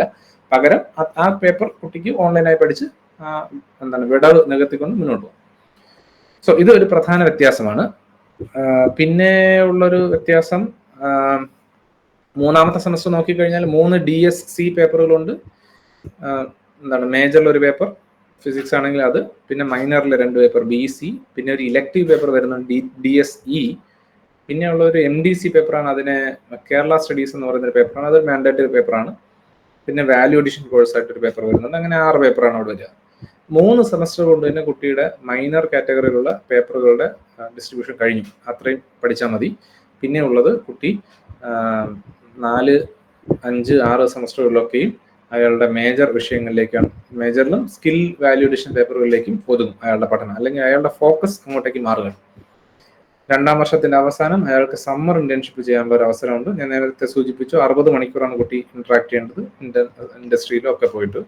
5ാമത്തെ സെമസ്റ്ററിലും 6ാം സെമസ്റ്ററിലും ഇതുപോലെ 6 പേപ്പറുകൾ വെച്ച് ഈ ഡിസ്ട്രിബ്യൂഷൻ ഉണ്ടാകും. ഈ 6 സെമസ്റ്റർ ആകുമ്പോൾ വേണമെങ്കിൽ കുട്ടിക്ക് 133 ക്രെഡിറ്റ് ആകുമ്പോൾ എക്സിറ്റ് ഓപ്ഷൻ ഉണ്ട്, പുറത്തിറങ്ങാൻ കഴിയും. ഡിഗ്രി ബാച്ചിലേഴ്സ് ഡിഗ്രി എന്ന് പറയുന്ന ഡിഗ്രി അവാർഡ് ചെയ്ത് പുറത്തു പോകാൻ കഴിയും. അതല്ല, ഒരു കുട്ടിക്ക് 4ാം വർഷം പഠിക്കണം എന്നുണ്ടെങ്കിൽ കുട്ടി ചെയ്യേണ്ടത്, കുട്ടി 6 സെമസ്റ്റർ വരെയുള്ള മുഴുവൻ പേപ്പറുകളും പാസ്സായിരിക്കണം. എങ്കിൽ മാത്രമേ 7ാം സെമസ്റ്ററിലേക്ക് പോകാൻ പറ്റൂ. 3 വർഷം പഠിച്ച് മുഴുവൻ പേപ്പറുകളും പാസ്സായ കുട്ടിക്ക് മാത്രമേ 4ാം വർഷത്തിലേക്ക് പോകാനുള്ള അവസരം ഉണ്ടാവുള്ളൂ. അപ്പോൾ 4ാം വർഷത്തിലേക്ക് എത്തുന്ന കുട്ടിയെ സംബന്ധിച്ചിടത്തോളം അയാള് ഫസ്റ്റ് 7ാമത്തെ സെമസ്റ്ററിൽ പഠിക്കേണ്ട പേപ്പറുകൾ A12, A13 എന്ന് പറയുന്ന അയാളുടെ മേജർ പേപ്പറുകളായിരിക്കും. പിന്നെ ഉള്ളത് B or C എന്നാണ് ഇട്ടിരിക്കുന്ന 3 പേപ്പർ. അത് ശരിക്കും അയാളുടെ മൈനർ കാറ്റഗറിയിലുള്ള പേപ്പറാണ്. മൈനർ കാറ്റഗറിയുടെ ഒരു പ്രത്യേകത, ഇതിപ്പോ 4ാം വർഷത്തിലാണ് കുട്ടി ഇരിക്കുന്നത്, പക്ഷെ മൈനർ കുട്ടി പഠിച്ചിട്ടുള്ളത് 3ാമത്തെ സെമസ്റ്റർ വരെ, എന്ന് പറഞ്ഞാൽ 2ാം വർഷം വരെ, അക്കാഡമിക് ലെവൽ 200 വരെ പഠിച്ചിട്ടുണ്ട്. കുട്ടി ഇപ്പൊ ഇരിക്കുന്ന അക്കാഡമിക് ലെവൽ 400-ലാണ്. അപ്പൊ മൈനർ പേപ്പർ പോയി 400 പഠിക്കാൻ പറ്റില്ല. നമ്മൾ 2ാമത്തെ പടി കയറിയിട്ടുള്ളൂ, 200 ലെവൽ കയറിയിട്ടുള്ളൂ. പിന്നെ പോയി 400 4ാമത്തെ പടി കയറാൻ പറ്റത്തില്ല, 3ാമത്തെ പടിയിലേക്ക് കയറണം. അതുകൊണ്ട് ഈ മൈനർ പേപ്പർ കുട്ടി 3ാം വർഷത്തെ ക്ലാസ്സിൽ പോയിരുന്നായിരിക്കും പഠിക്കേണ്ടത്. എന്ന് പറയുന്നത് ഫിസിക്സ് പഠിക്കുന്ന കുട്ടിക്ക് മാത്തമെറ്റിക്സ് ആണ് മൈനർ എങ്കിൽ, ഫിസിക്സ് പഠിക്കുന്ന കുട്ടി മാത്തമെറ്റിക്സ് മേജറായി 3rd ഇയർ പഠിക്കുന്ന കുട്ടികളുടെ കൂടെ പോയിരുന്നു പേപ്പർ പഠിക്കും. സോ അത് മൈനർ എടുക്കാനുള്ള ഒരു സംവിധാനം, ഒരു വ്യത്യാസമായതുകൊണ്ട് അവിടെ പറഞ്ഞതേ ഉള്ളൂ. 8ാമത്തെ സെമസ്റ്റർ നോക്കിക്കഴിഞ്ഞാൽ 2 ഓൺലൈൻ കോഴ്സുകളാണ്, A4, A14, 15 എന്ന് പറയുന്നത് മൂക്ക് കോഴ്സുകളായിരിക്കണം. അത് മാൻഡേറ്ററി മൂക്ക് കോഴ്സുകളാണ്. പിന്നെ ഉള്ളത് റിസർച്ച് പ്രൊജക്ട് വേണമെങ്കിൽ ചെയ്യാം, അതല്ലെങ്കിൽ 3 പേപ്പറുകൾ പഠിക്കാൻ കുട്ടിക്ക്, അത് കുട്ടിയുടെ ചോയ്സ് അനുസരിച്ച് 12 ക്രെഡിറ്റ്. ഇങ്ങനെയാണ് ഈ പേപ്പറിന്റെ ഡിസ്ട്രിബ്യൂഷൻ കിടക്കുന്നത്. ഡബിൾ മേജർ വരുന്ന സമയത്ത് ഈ പേപ്പർ ഡിസ്ട്രിബ്യൂഷനിൽ ചെറിയ വ്യത്യാസം അങ്ങോട്ടും ഇങ്ങോട്ടൊക്കെ ഉണ്ട്. അതിലേക്ക് ഞാൻ കാര്യമായി പോകുന്നില്ല. ഈ ഡിസ്ട്രിബ്യൂഷൻ എന്നുള്ളത് മാത്രമായതുകൊണ്ട് ഞാൻ അതിലേക്ക് ഡിസ്കഷനിലേക്ക് പോകുന്നില്ല. ഇതുപോലെ തന്നെ ഇന്റർ ഡിസിപ്ലിനറി എന്ന് പറയുന്ന പാറ്റേൺ നോക്കിക്കഴിഞ്ഞാലും ഈ പാറ്റേൺ നമ്പർ ഓഫ് പേപ്പറിലൊന്നും വ്യത്യാസം വരില്ല. പക്ഷെ എടുക്കുന്ന സബ്ജക്റ്റുകൾ, ഈ മേജർ ഏതിലെടുക്കണം, മൈനർ ഏതിലെടുക്കണം എന്നുള്ളതിൽ ചെറിയ റെസ്ട്രിക്ഷൻസ് ഉണ്ട്. ശരിക്കും ആദ്യം പറഞ്ഞ 3 മേജർ ഒഴിച്ച് ബാക്കിയുള്ളതിന് റെസ്ട്രിക്ഷൻസ് ഇല്ല. പക്ഷേ മൾട്ടി ഡിസിപ്ലിനറി ആയാലും ഡബിൾ മേജർ ആയാലും ഇന്റർ ഡിസിപ്ലിനറി ആയാലും കുറച്ച് റെസ്ട്രിക്ഷൻസ് ഉണ്ട്. ഈ വഴികൾ മാത്രമേ എടുക്കാവൂ, എങ്കിൽ മാത്രമേ ഇന്റർ ഡിസിപ്ലിനറി കിട്ടത്തുള്ളൂ എന്നുള്ളതാണ്. ഇതിൽ ഓർക്കേണ്ട ഒരു പ്രത്യേകത, ഒരു കുട്ടിയെ സംബന്ധിച്ചിടത്തോളം 133 ക്രെഡിറ്റ് ഏൺ ചെയ്യുക എന്നുള്ളതാണ് ഒരു ഉദ്ദേശം. അത് പല കാറ്റഗറി ഓഫ് കോഴ്സുകൾ എടുക്കണം. മേജർ വേണം, മൈനർ വേണം, multi disciplinary course, value addition, skill, internship എന്നൊക്കെ പറഞ്ഞ കുറേ കാറ്റഗറി ഉണ്ട്. ഇതിനെ നമുക്ക് ഹൊറിസോണ്ടൽ കമ്പാർട്ട്മെന്റൈസേഷൻ പറയാം. എന്നാൽ വേറൊരു വെർട്ടിക്കൽ കമ്പാർട്ട്മെന്റൈസേഷൻ ഉണ്ട്. ഈ ഓരോ സബ്ജക്റ്റ്, ഓരോ കാറ്റഗറിയിൽ കുട്ടി ഓരോ അക്കാഡമിക് ലെവലിലുള്ള പേപ്പറുകളാണ് എടുക്കേണ്ടത്. 1ാം വർഷത്തിൽ 100 ലെവലിലുള്ള ഇത്ര പേപ്പർ പഠിക്കണം, 200 ലെവൽ 2ാം വർഷം ഇത്ര പേപ്പർ പഠിക്കണം, അങ്ങനെ നിശ്ചയിച്ചിട്ടുണ്ട്. സോ ഈ ഹൊറിസോണ്ടൽ കമ്പാർട്ട്മെന്റൈസേഷനും കുട്ടി ഫില്ല് ചെയ്യണം, വെർട്ടിക്കൽ കമ്പാർട്ട്മെന്റൈസേഷൻ ഫില്ല് ചെയ്യണം. അങ്ങനെ ഫില്ല് ചെയ്ത് 133 ആയാലും മാത്രമേ ഡിഗ്രി കിട്ടത്തുള്ളൂ. അതല്ലാതെ എല്ലാം കൂടെ ഏതെങ്കിലും ഒരു കമ്പാർട്ട്മെന്റിൽ കൊണ്ടിട്ട് എടുത്താൽ കഴിഞ്ഞാൽ ഡിഗ്രി കിട്ടില്ല. സോ ഈ 2 കാര്യങ്ങളും കുട്ടിയുടെ ചോയ്സാണ്, കുട്ടിയുടെ ഫ്രീഡമാണ്, കുട്ടിക്ക് ചൂസ് ചെയ്യാം, കുട്ടിക്ക് പേപ്പറുകൾ ചൂസ് ചെയ്ത് മുന്നോട്ട് പോകാം. ഇതാണ് പ്രധാനമായും പാത്വേയെ പറ്റി അല്ലെങ്കിൽ സ്ട്രക്ചറുകളെ പറ്റി പറയാൻ ഉദ്ദേശിച്ചത്. പിന്നെ ഉള്ളത് കുട്ടിയുടെ അസസ്മെന്റ് എന്ന് പറയുന്നത്, ഇവാലുവേഷൻ പ്രോസസ്സിനകത്ത് വ്യത്യാസമുണ്ട്. നിലവിൽ 80-20% എന്താണ് എക്സ്റ്റേണൽ പരീക്ഷയും ഇന്റേണൽ പരീക്ഷയും തമ്മിലുള്ള അനുവാദം. അത് മാറ്റി 30-70 എന്ന് പറഞ്ഞാൽ 30% ഇന്റേണൽ എക്സാമും 30% ഇന്റേണൽ മാർക്കും 70% പരീക്ഷയുടെ എൻഡ് സെമസ്റ്റർ ഇവാലുവേഷൻ എന്ന് പറയുന്ന പരീക്ഷയുടെ മാർഗമായിട്ട് മാറ്റി. ഈ ഇന്റേണൽ പരീക്ഷയ്ക്കകത്ത് തന്നെ ഫോർമാറ്റീവ് അസസ്മെന്റ് എന്നും സമ്മേറ്റീവ് അസസ്മെന്റ് എന്ന് പറയുന്ന 2 കാറ്റഗറി ഉണ്ട്. കുട്ടി പഠിച്ചു പോകുന്ന സമയത്ത് തന്നെ മാർക്കിട്ട് പോകുന്നതുകൊണ്ട് വർഷാവസാനം കുട്ടിക്ക് ഇടുന്ന മാർക്കുണ്ട്. അങ്ങനെ 2 തരത്തിലാണ് മാർക്ക് ഡിസ്ട്രിബ്യൂഷൻ ഇട്ടേക്കുന്നത്. ഇത് തിയറിയുടെ കേസിലാണ് 30-70 വരുന്നത്. പ്രാക്ടിക്കലിന്റെ കേസിൽ അത് 40-60 40% ഇന്റേണൽ 60% എക്സ്റ്റേണൽ ആണ്. പ്രാക്ടിക്കൽ പരീക്ഷകളൊക്കെയും മീൻസ് എൻഡ് സെമസ്റ്റർ പരീക്ഷ എന്ന് പറഞ്ഞാലും അതെല്ലാം ഇന്റേണൽ പരീക്ഷകളായിട്ടാണ് നടപ്പിലാക്കുന്നത്. യൂണിവേഴ്സിറ്റി ഫാക്കൾട്ടി അല്ല, പഠിപ്പിക്കുന്ന ടീച്ചർ തന്നെ ആയിരിക്കും പരീക്ഷ നടത്തുന്നത്. പിന്നെ പരീക്ഷയുടെ സമയത്തിൽ വ്യത്യാസമുണ്ട്. ഒരു ക്രെഡിറ്റിന് ഏകദേശം 30 മിനിറ്റ് എന്നുള്ളതാണ് കേരള യൂണിവേഴ്സിറ്റിയിൽ മുന്നോട്ട് പോകുന്നത്, ആശയമായി മുന്നോട്ട് പോകുന്നത്. എന്ന് പറയുന്നത് 3 ക്രെഡിറ്റ് ഉള്ള പേപ്പർ ആണെങ്കിൽ കുട്ടി 1.5 മണിക്കൂർ പരീക്ഷ എഴുതും. 4 ക്രെഡിറ്റ് കോഴ്സ് ആണെങ്കിൽ 2 മണിക്കൂർ. അപ്പോൾ പരമാവധി 2 മണിക്കൂറേ പരീക്ഷയുള്ളൂ. അതിനനുസരിച്ച് മാർക്കിലും കുറവുണ്ടാവും.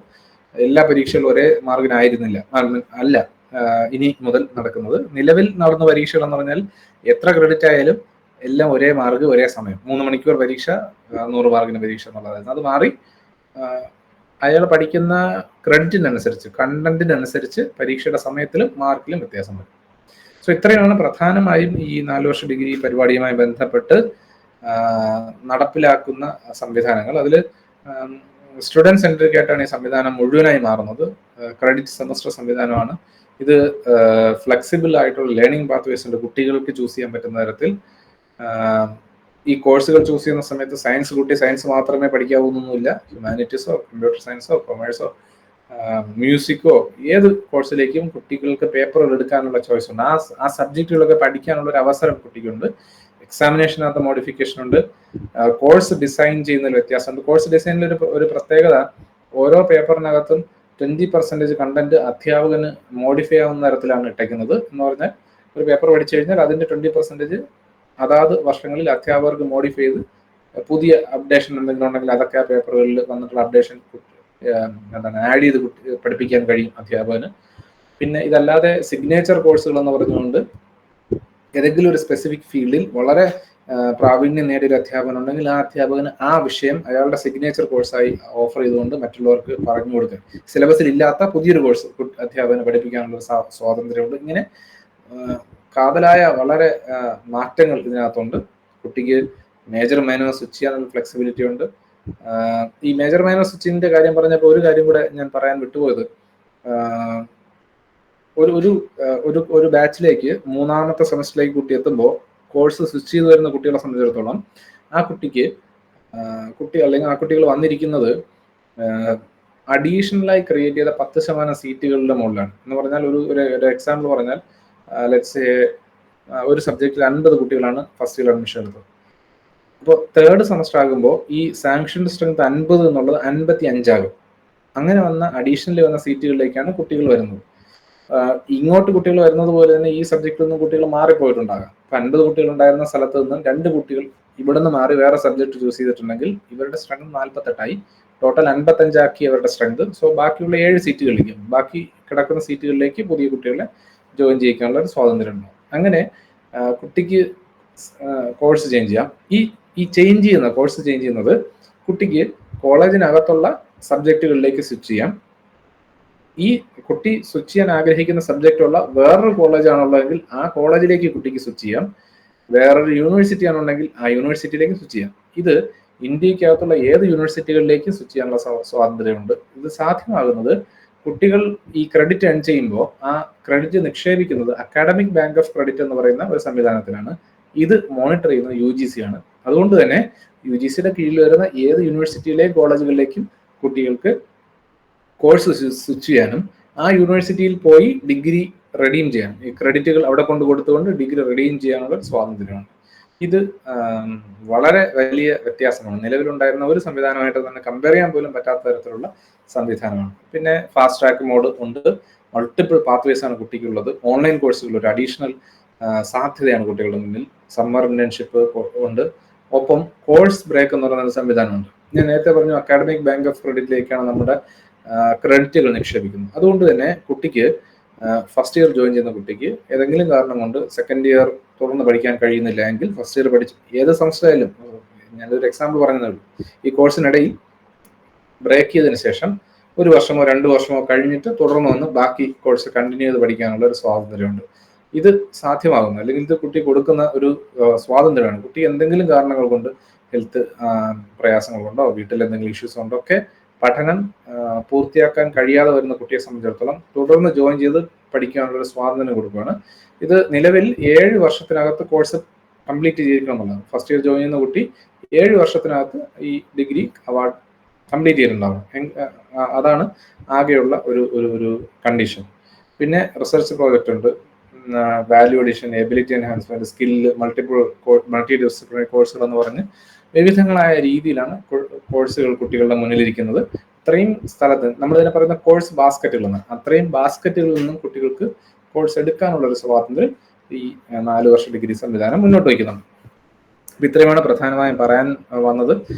ഇതിൽ പല ഡോക്യുമെന്റും നമുക്ക് ഓൺലൈനിൽ തന്നെ അവൈലബിൾ ആണ്. UGCയുടെ സൈറ്റിലുണ്ട്, കേരള ഗവൺമെന്റ് ഹയർ എഡ്യൂക്കേഷൻ സൈറ്റിലുണ്ട്, പിന്നെ യൂണിവേഴ്സിറ്റികളുടെ റെഗുലേഷൻസ് അതാത് യൂണിവേഴ്സിറ്റികളുണ്ട്. ഇതൊക്കെ പബ്ലിക് ഡോക്യുമെന്റ് ആണ്. ഇപ്പോൾ ഓൾറെഡി അവൈലബിൾ ആയ കണ്ടന്റിനെ പറ്റിയാണ് നമ്മൾ സംസാരിച്ചത്. സോ ഈ പറഞ്ഞ കാര്യങ്ങളിൽ നമുക്ക് എന്തെങ്കിലുമൊക്കെ ഡിസ്കഷൻസ് ഉണ്ടെങ്കിൽ സംശയങ്ങൾ, ഡിസ്കഷൻസ്. Hello sir. പറയാം. Good evening. ഞാൻ സെൻട്രൽ യൂണിവേഴ്സിറ്റി ഓഫ് ഛത്തീസ്ഗഡാ പഠിക്കണത്, സുവോളജി. അപ്പൊ ഇപ്പൊ ഫസ്റ്റ് ഇയർ ആയി, ഇനി സെക്കൻഡ് ഇയർ ആകാൻ പോകുന്നു. അപ്പൊ എനിക്ക് ഇനി സെക്കൻഡ് ഇയർ വേറെ സെൻട്രൽ യൂണിവേഴ്സിറ്റിയിൽ CUT എഴുതാണ്ട് തന്നെ എനിക്ക് അപ്ലൈ ചെയ്യാൻ പറ്റുമോ? മീൻസ് സെക്കൻഡ് ഇയർ കണ്ടിന്യൂ ചെയ്യാൻ പറ്റുമോ?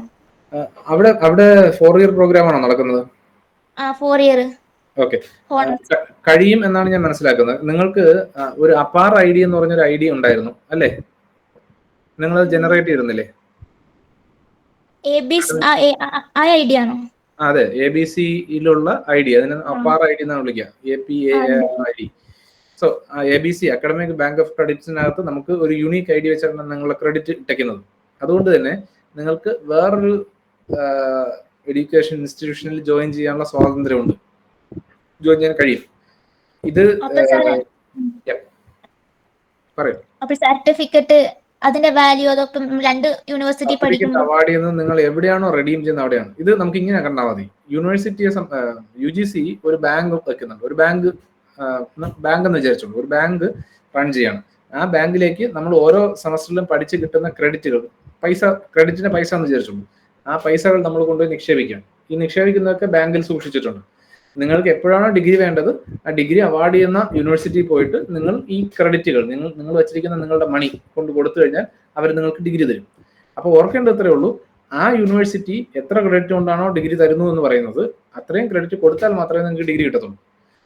സോ ഏത് യൂണിവേഴ്സിറ്റി ആണോ നിങ്ങൾക്ക് ഡിഗ്രി തരുന്നത്, ആ യൂണിവേഴ്സിറ്റിക്ക് നിങ്ങൾ ഈ പറഞ്ഞ ക്രെഡിറ്റ് കൊടുത്തു കഴിയുമ്പോൾ ഡിഗ്രി അവാർഡ് ചെയ്യുന്ന ആ യൂണിവേഴ്സിറ്റിയാണ്, ആ യൂണിവേഴ്സിറ്റിയുടെ ഡിഗ്രിയെ തരത്തുള്ളൂ.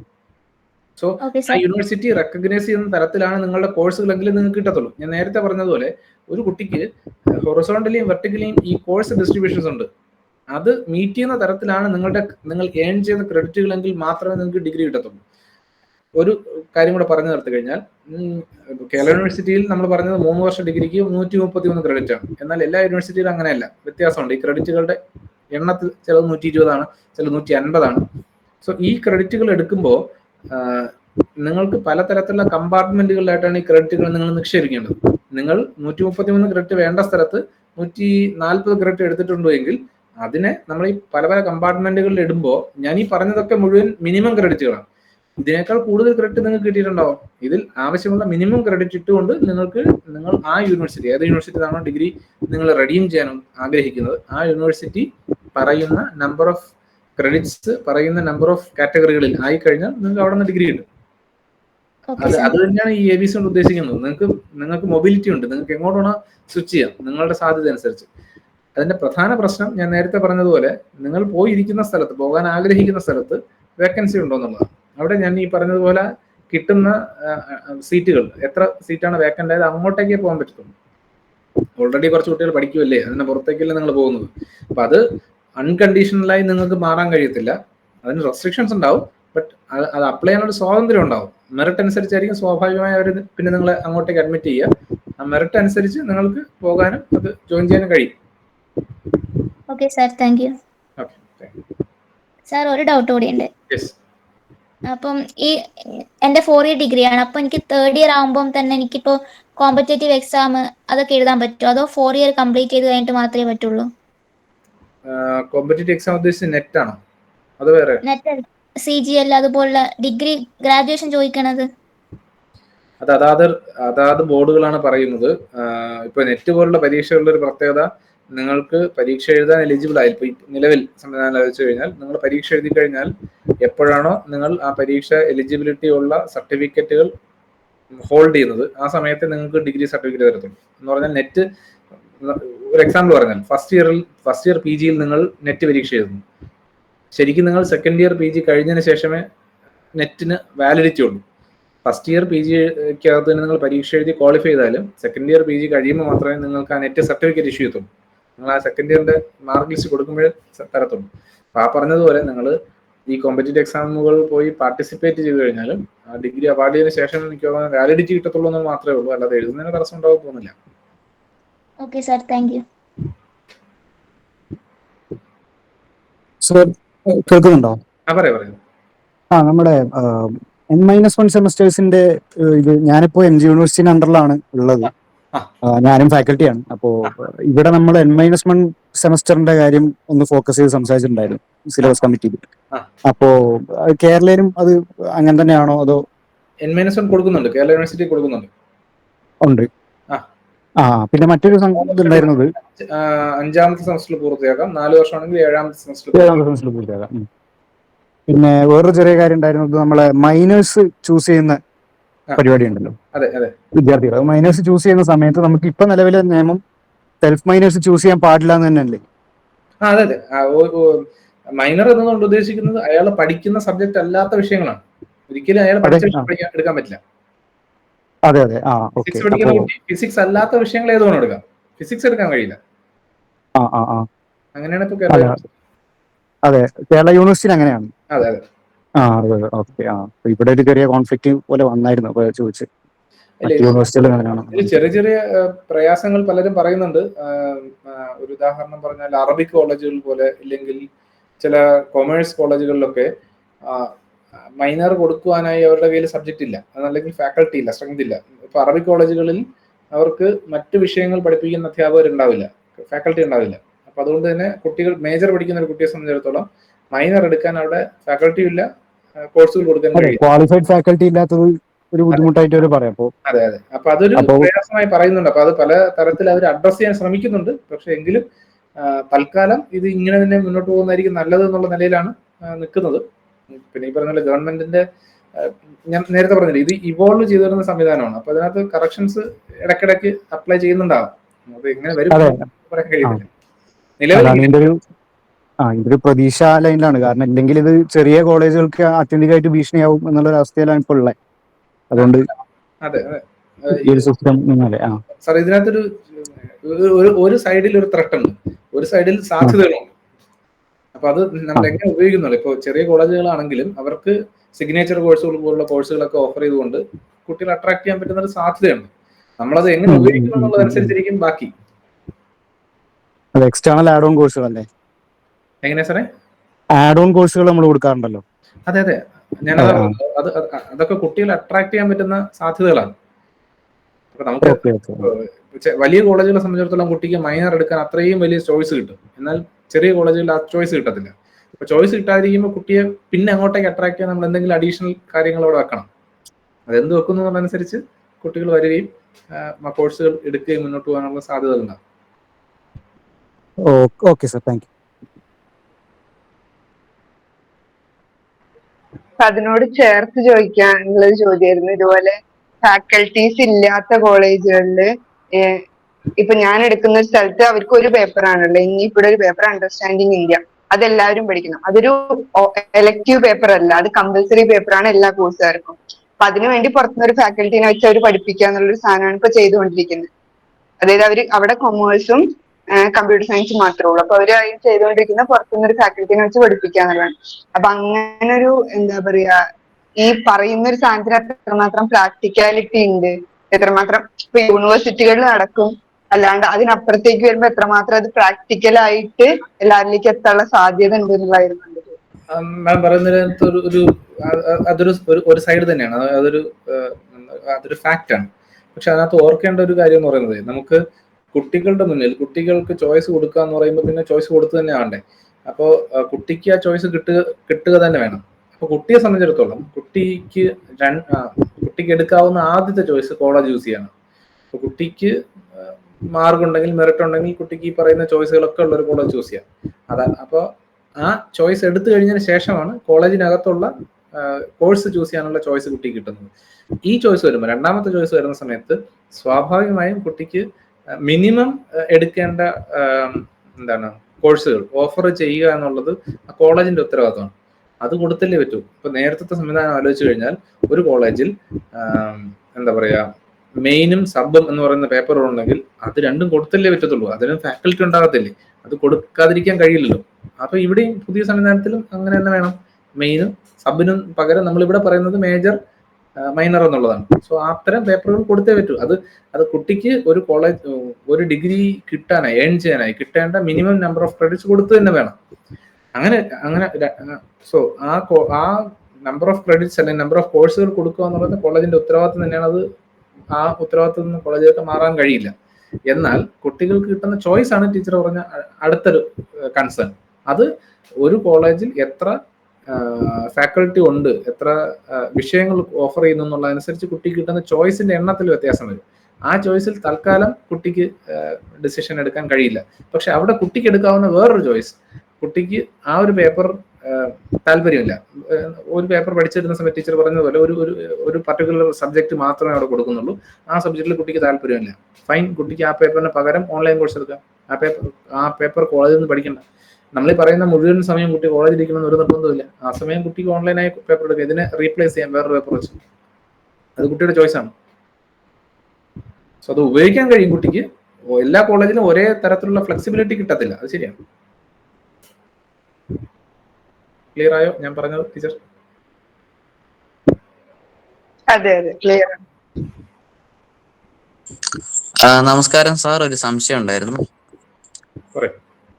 അതായത് ഈ DSE കോഴ്സുകളിലെ DSE എലക്റ്റീവ്, അപ്പൊ എലക്റ്റീവുകള് ഈ മേജർ മൈനർ അതുമായിട്ട് ബന്ധപ്പെട്ട കോഴ്സുകളാണോ വരുന്നത്, അതോ മറ്റ് ഡിപ്പാർട്ട്മെന്റിലെ കോഴ്സുകൾ ഒപ്റ്റ് ചെയ്യാൻ സാധിക്കുമോ? ഇലക്ടീവുകൾ മേജറിൽ മാത്രമായിരിക്കും. മേജറിൽ മാത്രമേ നമ്മൾ പറഞ്ഞ 68 ക്രെഡിറ്റ് എടുക്കണ്ടേ, അത്രയും നമ്പർ ഓഫ് പേപ്പേഴ്സ് വരുന്ന എല്ലാം മേജറിലാണ്. മേജറിൽ മാത്രമേ അത് എടുക്കാനുള്ള സ്കോപ്പ് ഉള്ളൂ, ബാക്കി സ്ഥലത്തൊന്നും സ്കോപ്പ് ഇല്ല. ഓക്കെ.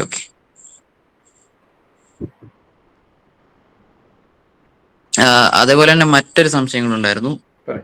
ഈ SEC VSC അതുപോലുള്ള വാല്യൂ ആഡഡ് കോഴ്സുകൾ ഇപ്പോ ഒരു കോളേജിൽ തന്നെ എല്ലാ കോഴ്സുകളും ഉണ്ടാവണമെന്നില്ലല്ലോ. അപ്പൊ കുട്ടികളുടെ ഇഷ്ടം നോക്കി മറ്റു കോളേജുകളിൽ പോയി ഇത്തരം കോഴ്സുകൾ പഠിക്കാനുള്ള സാധ്യതയുണ്ടോ? പറ്റും എന്നാണ് ഇപ്പൊ പറയുന്നത്. എന്ന് പറഞ്ഞാൽ കുട്ടി ഇപ്പോ ഫസ്റ്റ് അവറിൽ ഒരു കോളേജിൽ ഇരിക്കുന്നു, സെക്കൻഡ് അവറിൽ അടുത്ത കോളേജിൽ കുട്ടിക്ക് എത്താൻ കഴിയുന്ന ദൂരത്തിലാണെങ്കിൽ കുട്ടിക്ക് പോകുന്നതിന് കുഴപ്പമൊന്നുമില്ല. ആത്യന്തികമായി കുട്ടി ഏൺ ചെയ്യുന്ന ക്രെഡിറ്റ് ABCയിൽ നിക്ഷേപിക്കണം, അത്രേ ഉള്ളൂ. Okay, thank you. Class attend ചെയ്യാൻ പറ്റും കുട്ടിക്ക് പോകുന്നത് തടസ്സമൊന്നുമില്ല.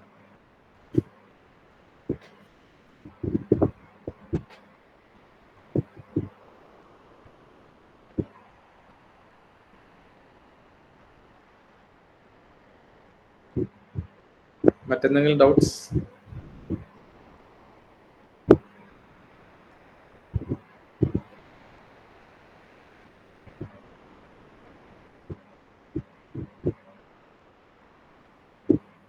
വികാസ് സാറേ, ഞാൻ അതെ ഒരു ഇത്തിരി ഇത് എനിക്ക് കോഴ്സുകളുടെ സ്ഥാനത്തിൽ മാത്രമല്ല, അതിന്റെ പൊളിറ്റിക്കൽ ആയിട്ടുള്ള രീതിയിലാണ് ഞാൻ അതിനെ സാർ അവതരിപ്പിച്ചപ്പോ അതിനെ കണ്ടത്.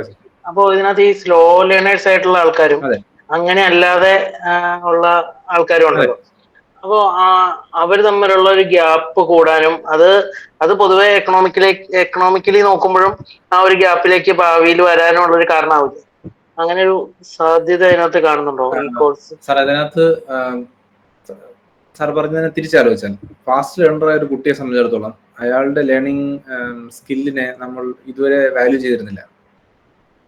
അപ്പൊ അതിനൊരു എന്താണ് ഒരു സാധ്യത കൊടുക്കുന്നത് മാത്രമാണ് ഈ നമ്മൾ പറഞ്ഞ എന്തായിരുന്നു ഫാസ്റ്റ് ട്രാക്ക് എന്ന് പറയുന്ന ചോയ്സ്. ആ ഫാസ്റ്റ് ട്രാക്ക് കൊടുക്കുന്നത് നേരത്തെ നന്നായി പഠിക്കുന്ന ഒരു കുട്ടിയെ സംബന്ധിച്ചിടത്തോളം അയാൾക്ക് പെട്ടെന്ന് പഠിച്ചു തീർക്കാനുള്ളൊരു കഴിവുണ്ടെങ്കിൽ അത് ആയിക്കോട്ടെ, അയാൾ പഠിച്ചോട്ടെ. നോർമലി പഠിക്കുന്ന ഒരു കുട്ടിയെ സംബന്ധിച്ചിടത്തോളം അതിനുള്ള വഴിയുണ്ട്. സ്ലോ ലേണേഴ്സിനെ സംബന്ധിച്ചിടത്തോളം അയാൾക്ക് കോഴ്സ് ബ്രേക്ക് എടുക്കുകയും ഒക്കെ സാധ്യതയുണ്ട്. അത് പറഞ്ഞു വരുന്ന ഇത്രയേ ഉള്ളൂ. നിലവിലെ സംവിധാനത്തിൽ പലപ്പോഴും കുട്ടികൾ, ഈ സ്ലോ ലേണേഴ്സ് ആയിട്ടുള്ള കുട്ടികൾ കോഴ്സ് കംപ്ലീറ്റ് ചെയ്യാൻ പറ്റാതെ ഡ്രോപ്പ് ഔട്ട് ആയി പോകുമായിരുന്നെങ്കിൽ ഇനി ഡ്രോപ്പ് ഔട്ട് ഉണ്ടാകാതെ കുട്ടിക്ക് ഡിഗ്രി പൂർത്തിയാക്കാനുള്ള സാധ്യത കൂടെ മുന്നിൽ വെക്കുകയാണ്. അതല്ലാതെ സാറ് പറഞ്ഞതുപോലെ ഈ കുട്ടികളുടെ കൂടെ ചിലപ്പോൾ പോയി എത്താൻ കഴിയുമെന്ന് വരില്ല. അത് എങ്ങനെ നമുക്ക് അഡ്രസ് ചെയ്യാൻ കഴിയുമെന്നുള്ളതിൽ എനിക്ക് ഉത്തരമില്ല. ഓക്കെ.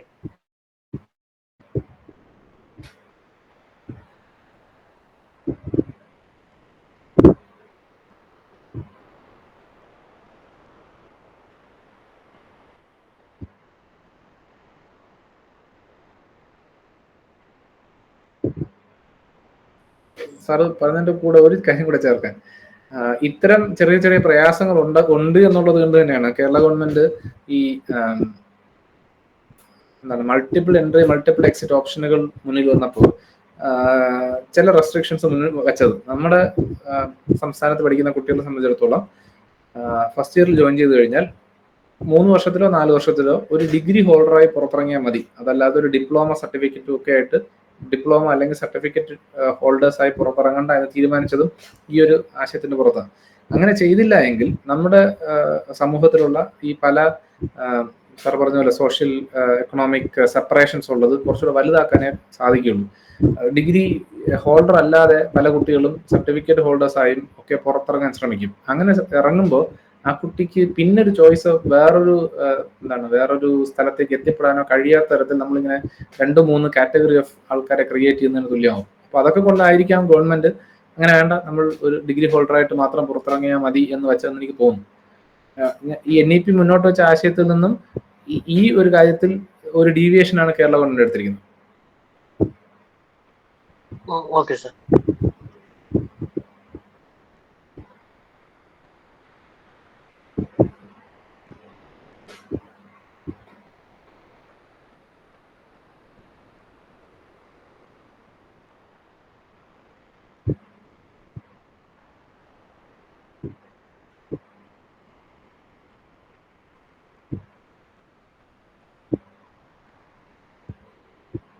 ഡൗട്ടുകളൊക്കെ തീർന്നു തോന്നുന്നു. അങ്ങനെയാണെങ്കിൽ നമുക്ക് വൈൻഡ് അപ്പ് ചെയ്യാമായിരുന്നു. ഓക്കെ, അപ്പോ ഓക്കെ പറഞ്ഞോളൂ. എൻ്റെ പേര് നമ്മുടെ ഇന്ദിരാഗാന്ധി നാഷണൽ യൂണിവേഴ്സിറ്റി. അപ്പോൾ നമ്മുടെ യൂണിവേഴ്സിറ്റി പറഞ്ഞൊരു ഈ 4 ഇയറിനെ കുറിച്ചുള്ള കാര്യമായിരുന്നു. ഈ 4 year plus honours plus research ചെയ്യണമെങ്കിൽ നിങ്ങൾക്ക് ഈ 3rd ഇയർ വരെയുള്ള മാർക്ക് 75 എബോവ് വേണം എന്നുള്ളത്. അത് അങ്ങനെ വേണം അല്ലേ? അതെ അതെ, മറ്റേ എബോവ് 75% മാർക്കാണ് എല്ലാ പേപ്പറുകളിലും വേണം. Okay sir, thank U.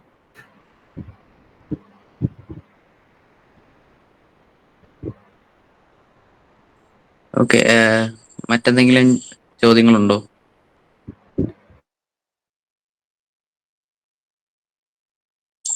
Okay, ഇല്ലെന്ന് തോന്നുന്നു. അങ്ങനെയാണെങ്കിൽ നമുക്ക് വൈൻഡ് അപ്പ് ചെയ്യാമായിരുന്നു. അപ്പോൾ 4 വർഷ ബിരുദ കോഴ്സ് ബിരുദത്തെ പറ്റി വളരെ മികച്ച രീതിയിൽ തന്നെ വികാസ് സാർ സെഷൻസ് നയിക്കുകയുണ്ടായി. മാത്രമല്ല അതിനെപ്പറ്റി വളരെ ഇൻഡെപ്ത് ആയിട്ട് തന്നെ അതിന്റെ പല ഘടകങ്ങളെ പറ്റിയും ചർച്ച ചെയ്യുകയുണ്ടായി. അതിൽ തന്നെ കുട്ടി തിരഞ്ഞെടുക്കേണ്ട വിഷയങ്ങളും മൾട്ടി ഡിസിപ്ലിനറി ആയിട്ട് തന്നെ ഒരു ഡിഗ്രി കംപ്ലീറ്റ് ചെയ്യാൻ സാധിക്കുന്നതിനെ പറ്റിയും എല്ലാം പറയുകയുണ്ടായി. ഈ അവസരത്തിൽ വളരെ മികച്ച രീതിയിൽ തന്നെ സെഷൻ കൈകാര്യം ചെയ്ത കേരള യൂണിവേഴ്സിറ്റിയിലെ അസിസ്റ്റന്റ് പ്രൊഫസറായ വികാസ് സാറിന് എൻ്റെ പേരിലും നാഷണൽ സ്റ്റുഡൻസ് കളക്റ്റീവിന്റെ പേരിലും നന്ദി അറിയിക്കുന്നു. കൂടാതെ ഇതിൽ പങ്കെടുത്ത നാഷണൽ സ്റ്റുഡൻസ് കളക്റ്റീവ് അംഗങ്ങൾ, മറ്റ് വിദ്യാർത്ഥികൾ എല്ലാവർക്കും ഒറ്റ വാക്കിൽ തന്നെ നന്ദി പറയുന്നു. നന്ദി, നമസ്കാരം. Thank U.